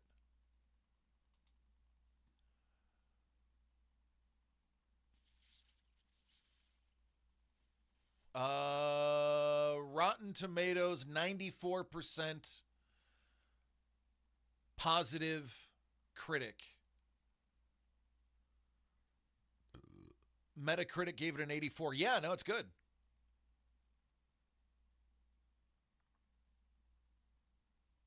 Small hands to clean the shells. Yeah. Yeah, no, it was pretty good. I remember it being good, and it actually was good. Yeah.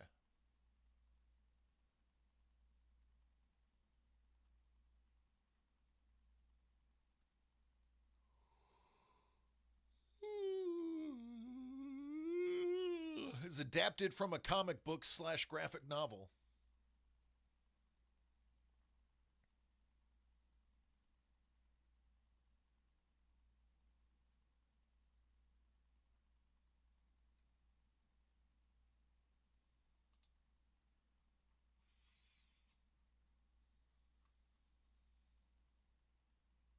It's a great cast. It's technically a Korean film.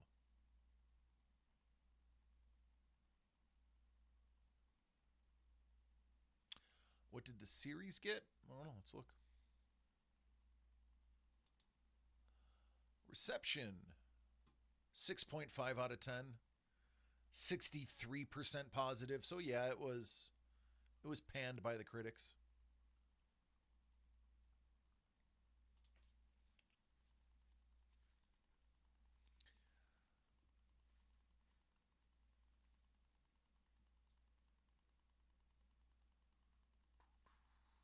Jennifer Connelly, Daveed Diggs, Allison Wright, Susan Park, Kate McGinnis, Sam Otto.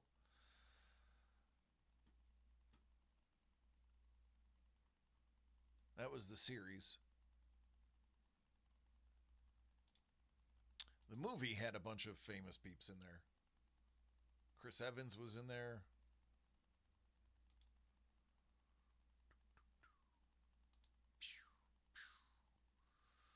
Song Kang Ho, Tilda Swinton, Jamie Bell, Octavia Spencer, John Hurt, Ed Harris. Yeah.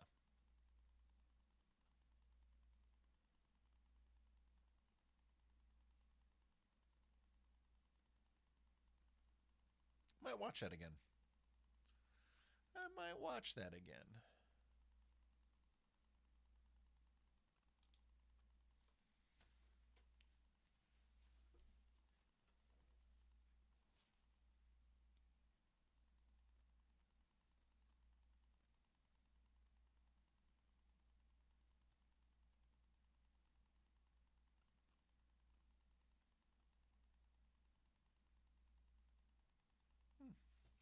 Spicy text after the show. I'm down, Bourbon. Actually, show's pretty close to over. I was originally going to drive directly here to pick up my mother, but then I realized I would be sitting here for an hour and 20 minutes. I might as well take the 20 minutes home, spend 40 minutes there, and then, I don't know. It's a sunk cost fallacy right now. I had to figure out if it's worth it. Because what I'm going to do at home is basically I can do that here. I mean, I have tea here, I have water here, I have a bathroom here. It saves 40 minutes, 47 minutes worth of driving if I do it from here. But then I just burn an extra 47 minutes in my office. I guess I could take that sink cost fallacy. Sunk cost fallacy? Sink cost fallacy. Whatever. Sink sunk.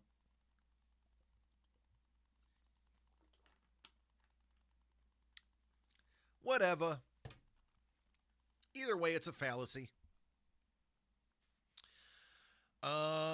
Yeah. I could actually clean my office. My office is a little out of hand right now. There's a lot of just stuff strewn about. I could easily burn an hour just straightening my office up. Put all your money into the sink cost fallacy. Just poured pennies down the drain.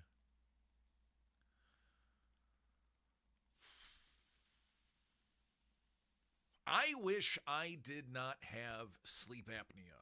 I would love to be able to take a nap like a normal human being.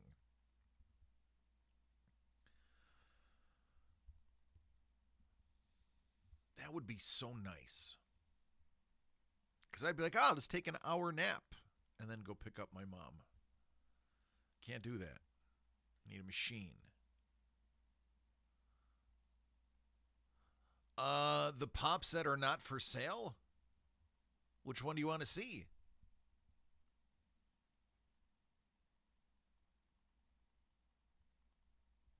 Because they're Doug's?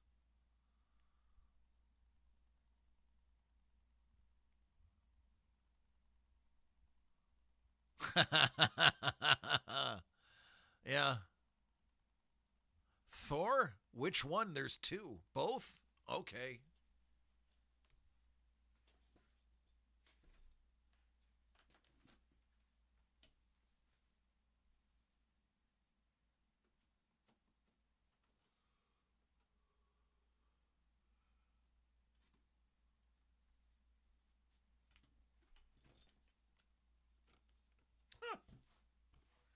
Trust me, I could definitely find work to do.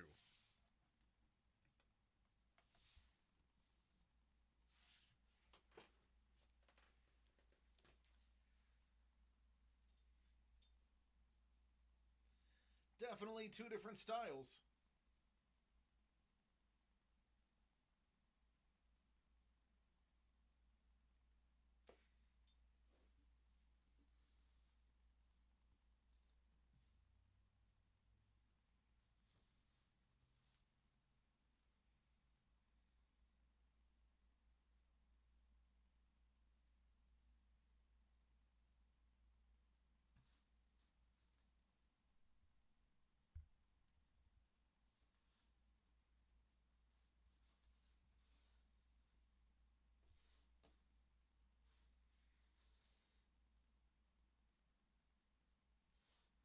I don't know Kyle's last name.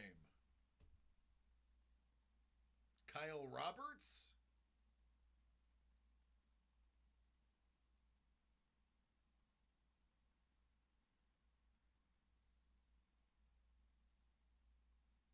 I don't know.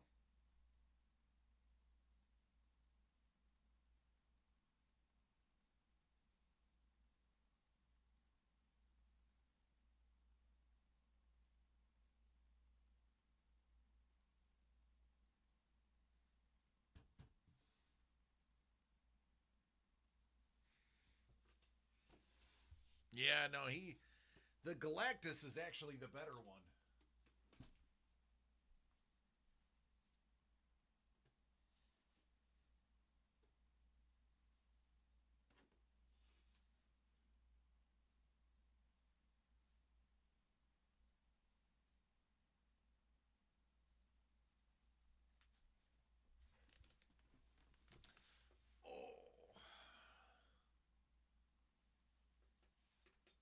My hand is killing me from all of the work on the IKEA stuff.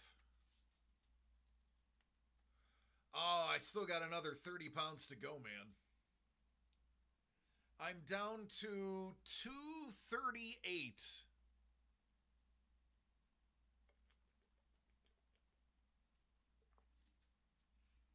So I've lost 24 pounds.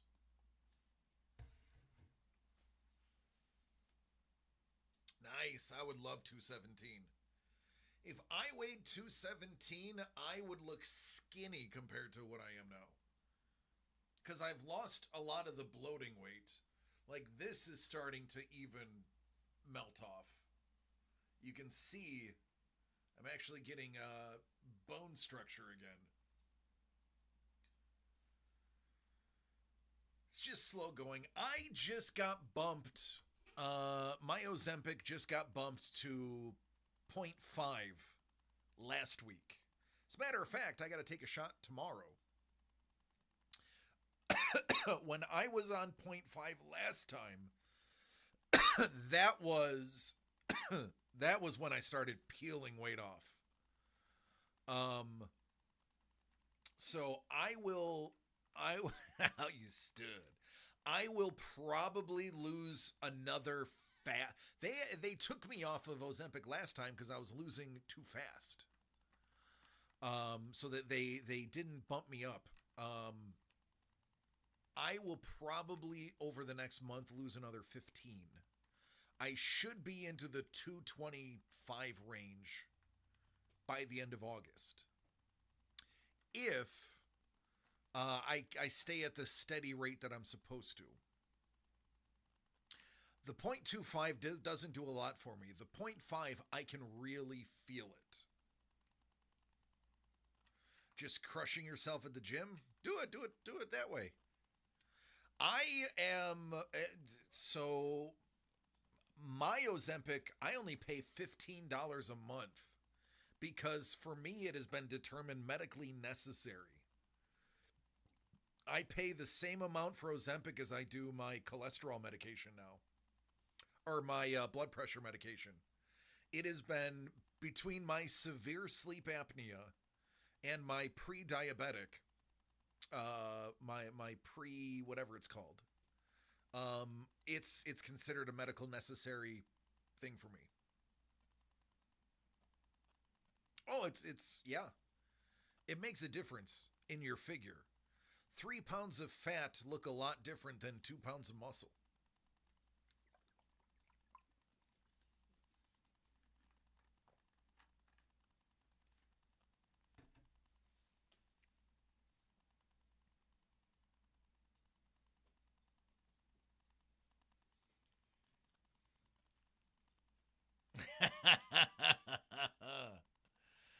That's the game. You got to get good looking for that.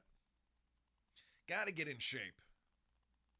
I mean, what do you want them to do? Love you for your personality? Shoot.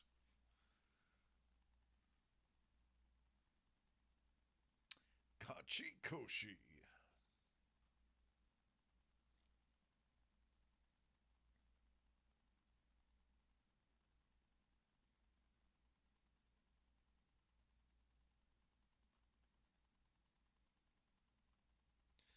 Or the practice that you've built helping humans. I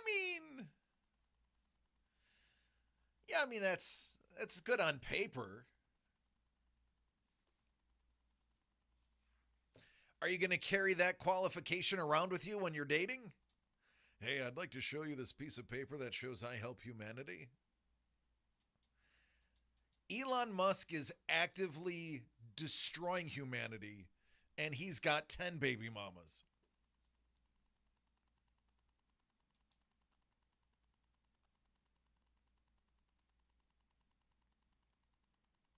Who?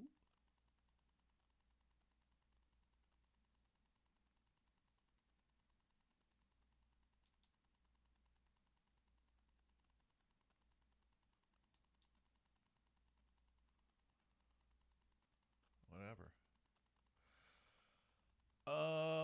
Sorry, I have sumo on the side because that's what we're going to raid into. It's day 13 of 15.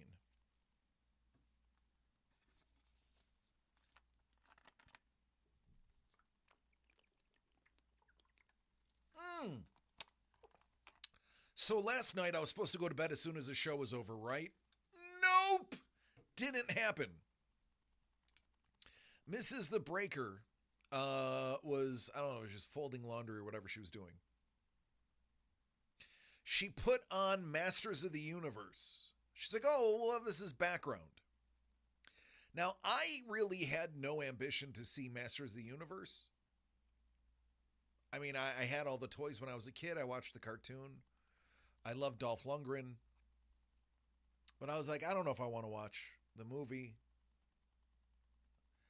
So she puts it on, and I'm like, what the hell is going on? Because the way he's talking and narrating, I'm like, this is weird. This is not like, what is this? And then it dawns on me, oh my God,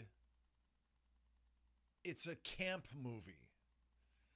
If you haven't seen Masters of the Universe, it's campy. And I was like, are you kidding me? They made it a campy film. All right, hold on. Let me watch a little bit. So I start watching it just for the pure campiness of it. And then the cameo that I had just said it to Mrs. the Breaker. I was like, I wonder if so-and-so is going to get a cameo.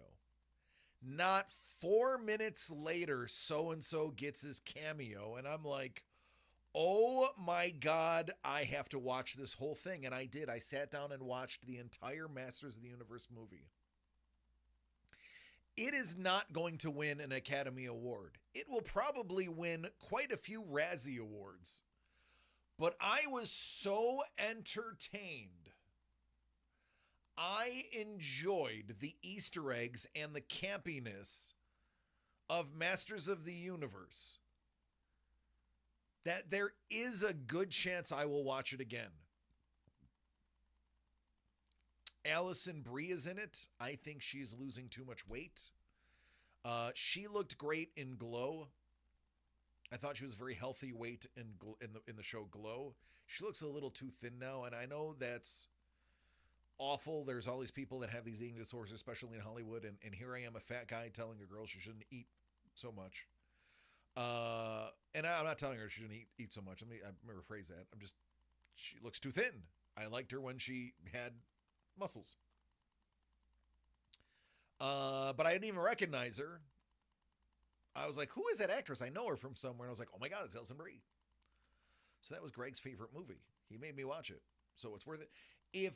So Bourbon, this movie is closer to the cartoon and the toys. It has almost nothing to do with the original film. The original film had nothing to do with the toys. I believe, if I'm not mistaken, somebody will have to correct me, Saporos. The original Masters of the movie, they got the rights to Masters of the Universe, but they didn't get the rights to the toy line and the cartoon. They just bought the name to put Dolph Lundgren in a vehicle. This movie had access to the toy line and the cartoon imagery, and they used it. The characters are toy accurate. Jared Leto is Skeletor, but you cannot tell it's Jared Leto. And they even used bits of Skeletor's ridiculousness in this film. It is campy. It is nostalgia-filled. It is so full of Easter eggs that it is ridiculous. 30 Seconds to Mars, yep.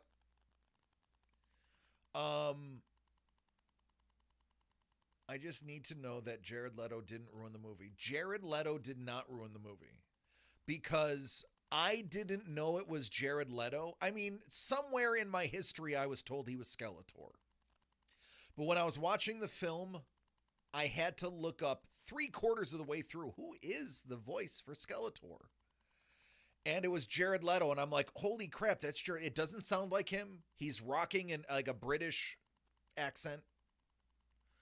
Don't do anything in media for the movie. Yeah, I bet they did.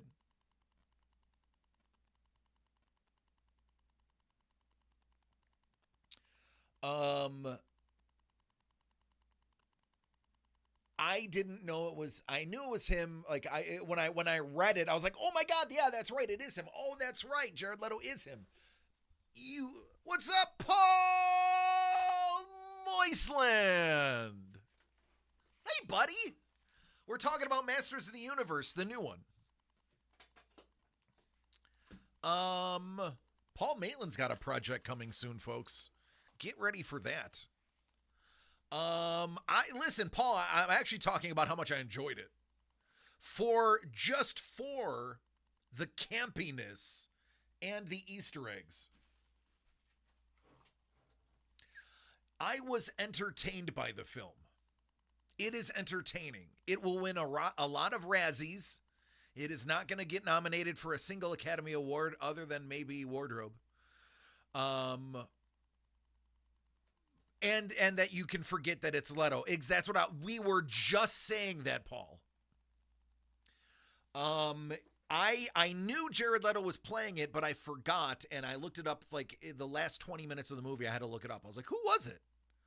Oh, it was Jared. Yeah. Doesn't sound like him, doesn't act like him. Yeah. Darkness, yeah. I love the darkness.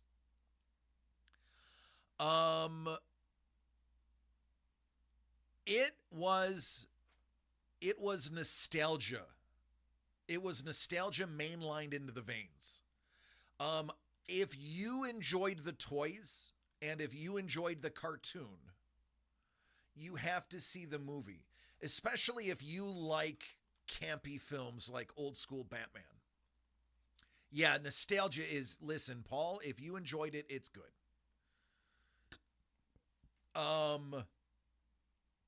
I will watch it again now.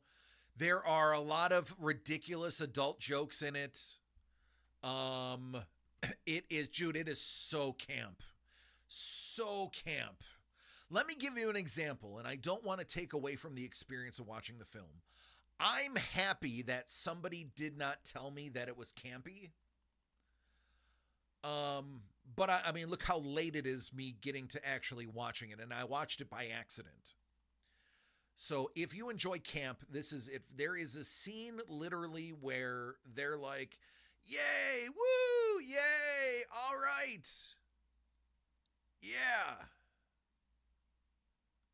All right, we're done now. All right, that's it. Yeah. Like, it is that level of camp. It is what the franchise needed. It was Fisto. And of course, Fisto. What do you mean? Because you fist the enemies. I don't fist the enemies. I don't fist the enemies. It is, listen, this movie was what the franchise needed. I'm dead ass serious. No, do it, Bourbon. Do it, and I want you to call me afterwards, buddy, and then I will accept thanks. Don't tease me. This is the Breaker, yes. Hello, Mel. Hello, Jimmy.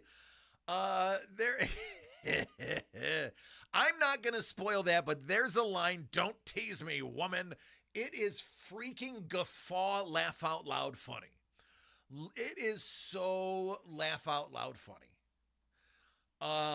It is good. There are wiener jokes. There are, references to the toys. There's references to the cartoon. Let me give you an example of the camp. Here's a physical example. Paul, Bourbon, these are for you. This is it is slightly homoerotic. Absolutely. It's not slightly homoerotic, Paul Maitland.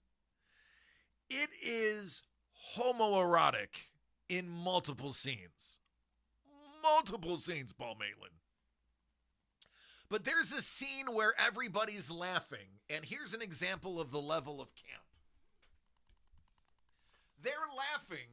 They're going, ha, ha, ha, ha, ha, ha, ha, ha, ha, ha, ha, ha,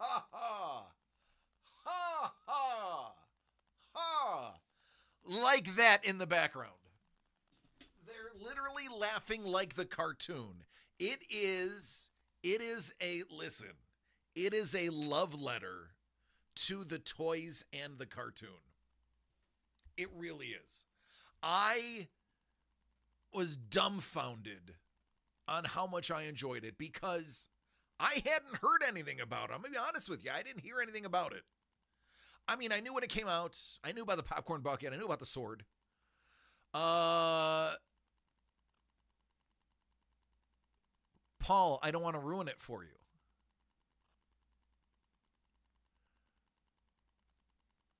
But my smile is probably telling you everything.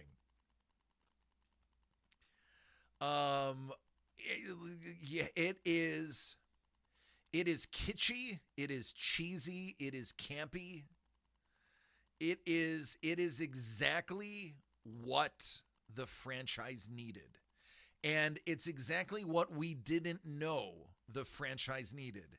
And I will give it up to whoever greenlit this script and watched the dailies and said, yeah, this is what we're doing. That person gets full credit. That person is a genius, whoever it was.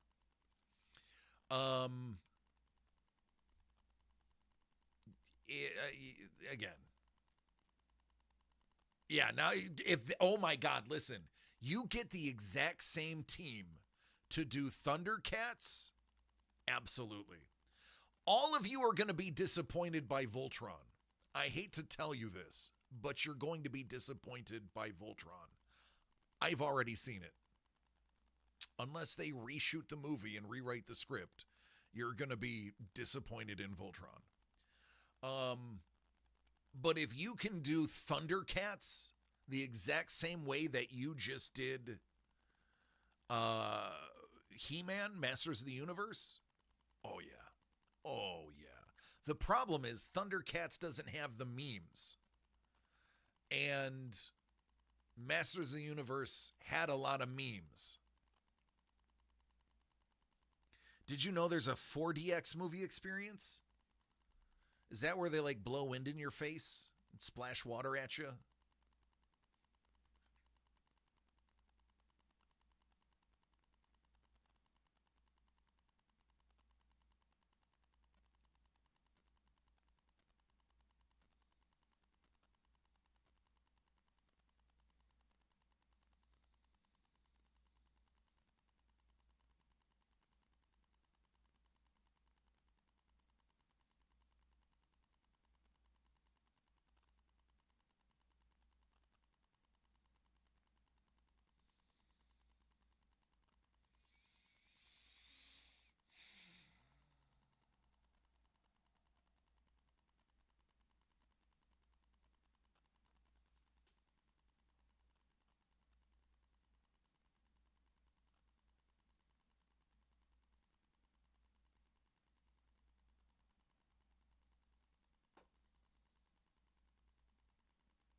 I'll answer that a little bit, Dan.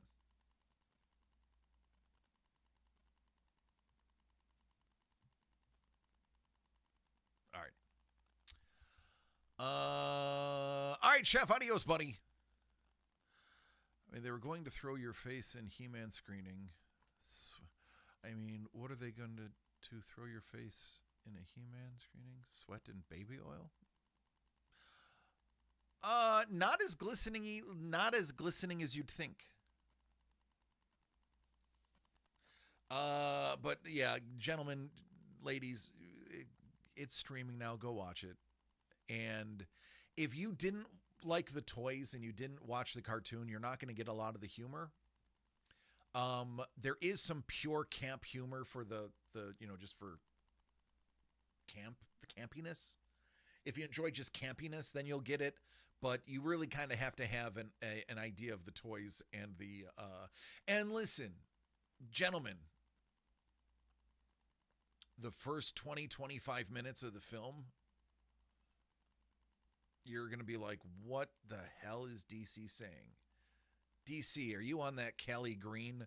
No, you got to get, I think it's on Prime. You got to get through some of the schlock. There is a little bit of, oh, this is excruciating.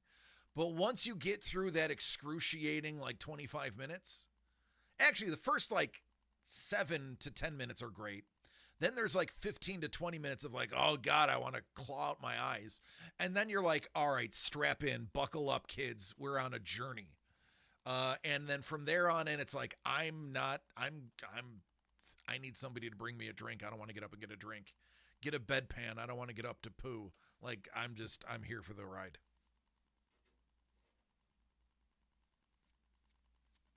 A lot of dumb humor, but done well. It's a full-blown comedy. It is a full-blown comedy. It is, I mean, it's an action-adventure comedy. Is this funny as Grandma's Boy? Different style of humor.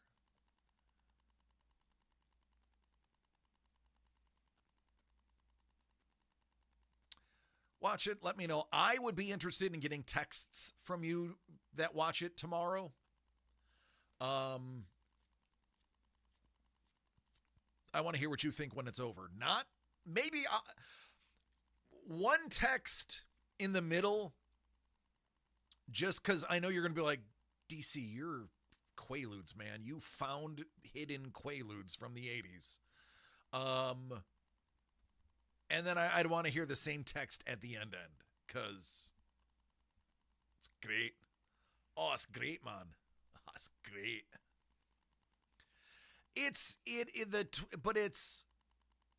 about 25 minutes of setup, but some of the setup is good. Some of the, like the first maybe 7 minutes of setup is really good. Did you see the movie that found drugs from the 80s? Did Uncle Pablo visit you before you watched this? Pizza something?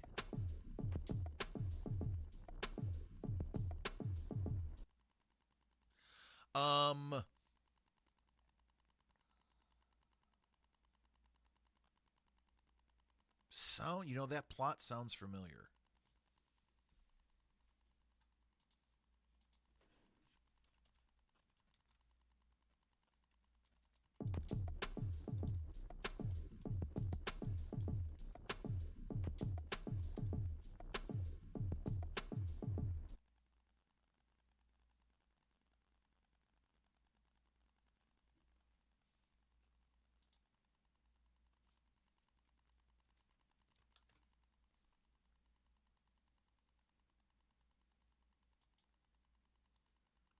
It's called Pizza Movie.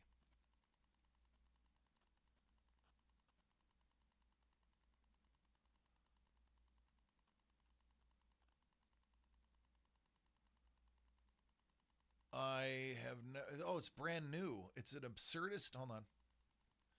Absurdist stoner comedy film written and directed by Brian McElhenney and Nick Kocher. Stars Gaten Matarazzo, that kid from whatever. Sean Giambrone, Lulu Wilson, Jack Martin, Peyton Elizabeth Lee, Marcus Scribner, Caleb Hernan, Sarah Sherman. Sarah Sherman's in it. It's got to be crazy. Daniel Radcliffe, yeah, it's got to be nuts.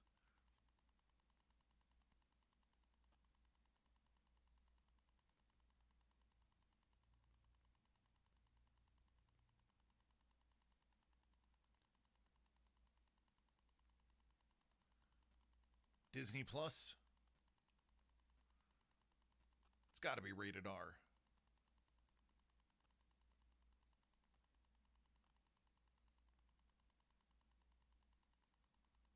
Not rated?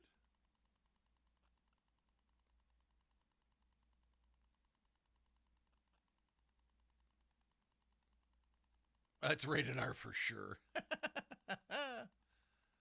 I don't want to read anymore. I don't like to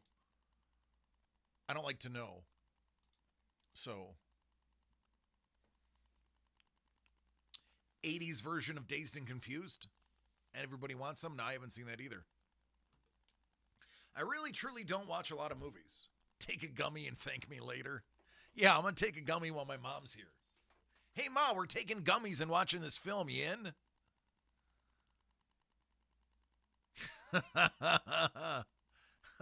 Hey, Mom, nothing changed from high school. Are you in?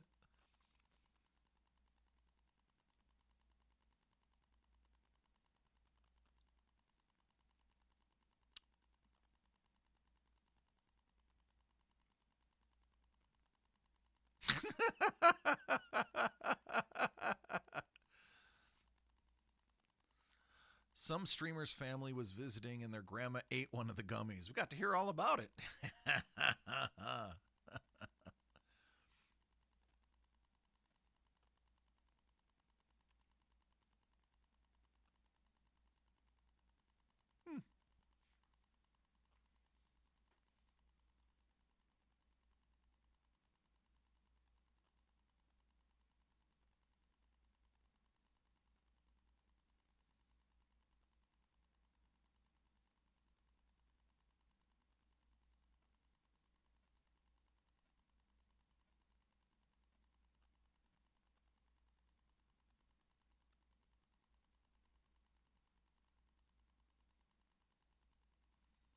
Interesting.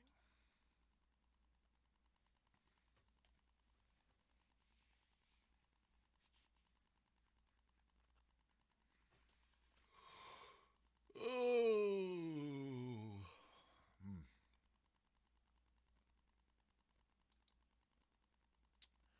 All right.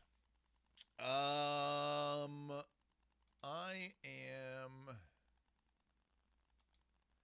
think I'm going to wrap it up now.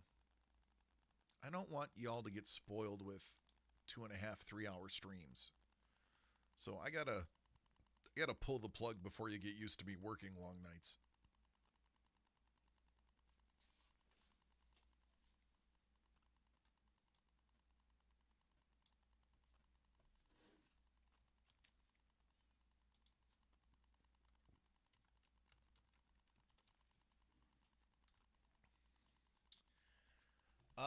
It's day 13 of Sumo, so we're going to see Sumo. You're going to get Sumo today, tomorrow as well. Just deal with it.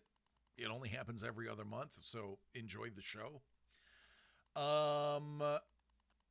They are wrapping up the lower divisions. They only fight 7 times. So a lot of the junior divisions are wrapping up today, which leads for a much shorter Friday and Saturday. But yeah.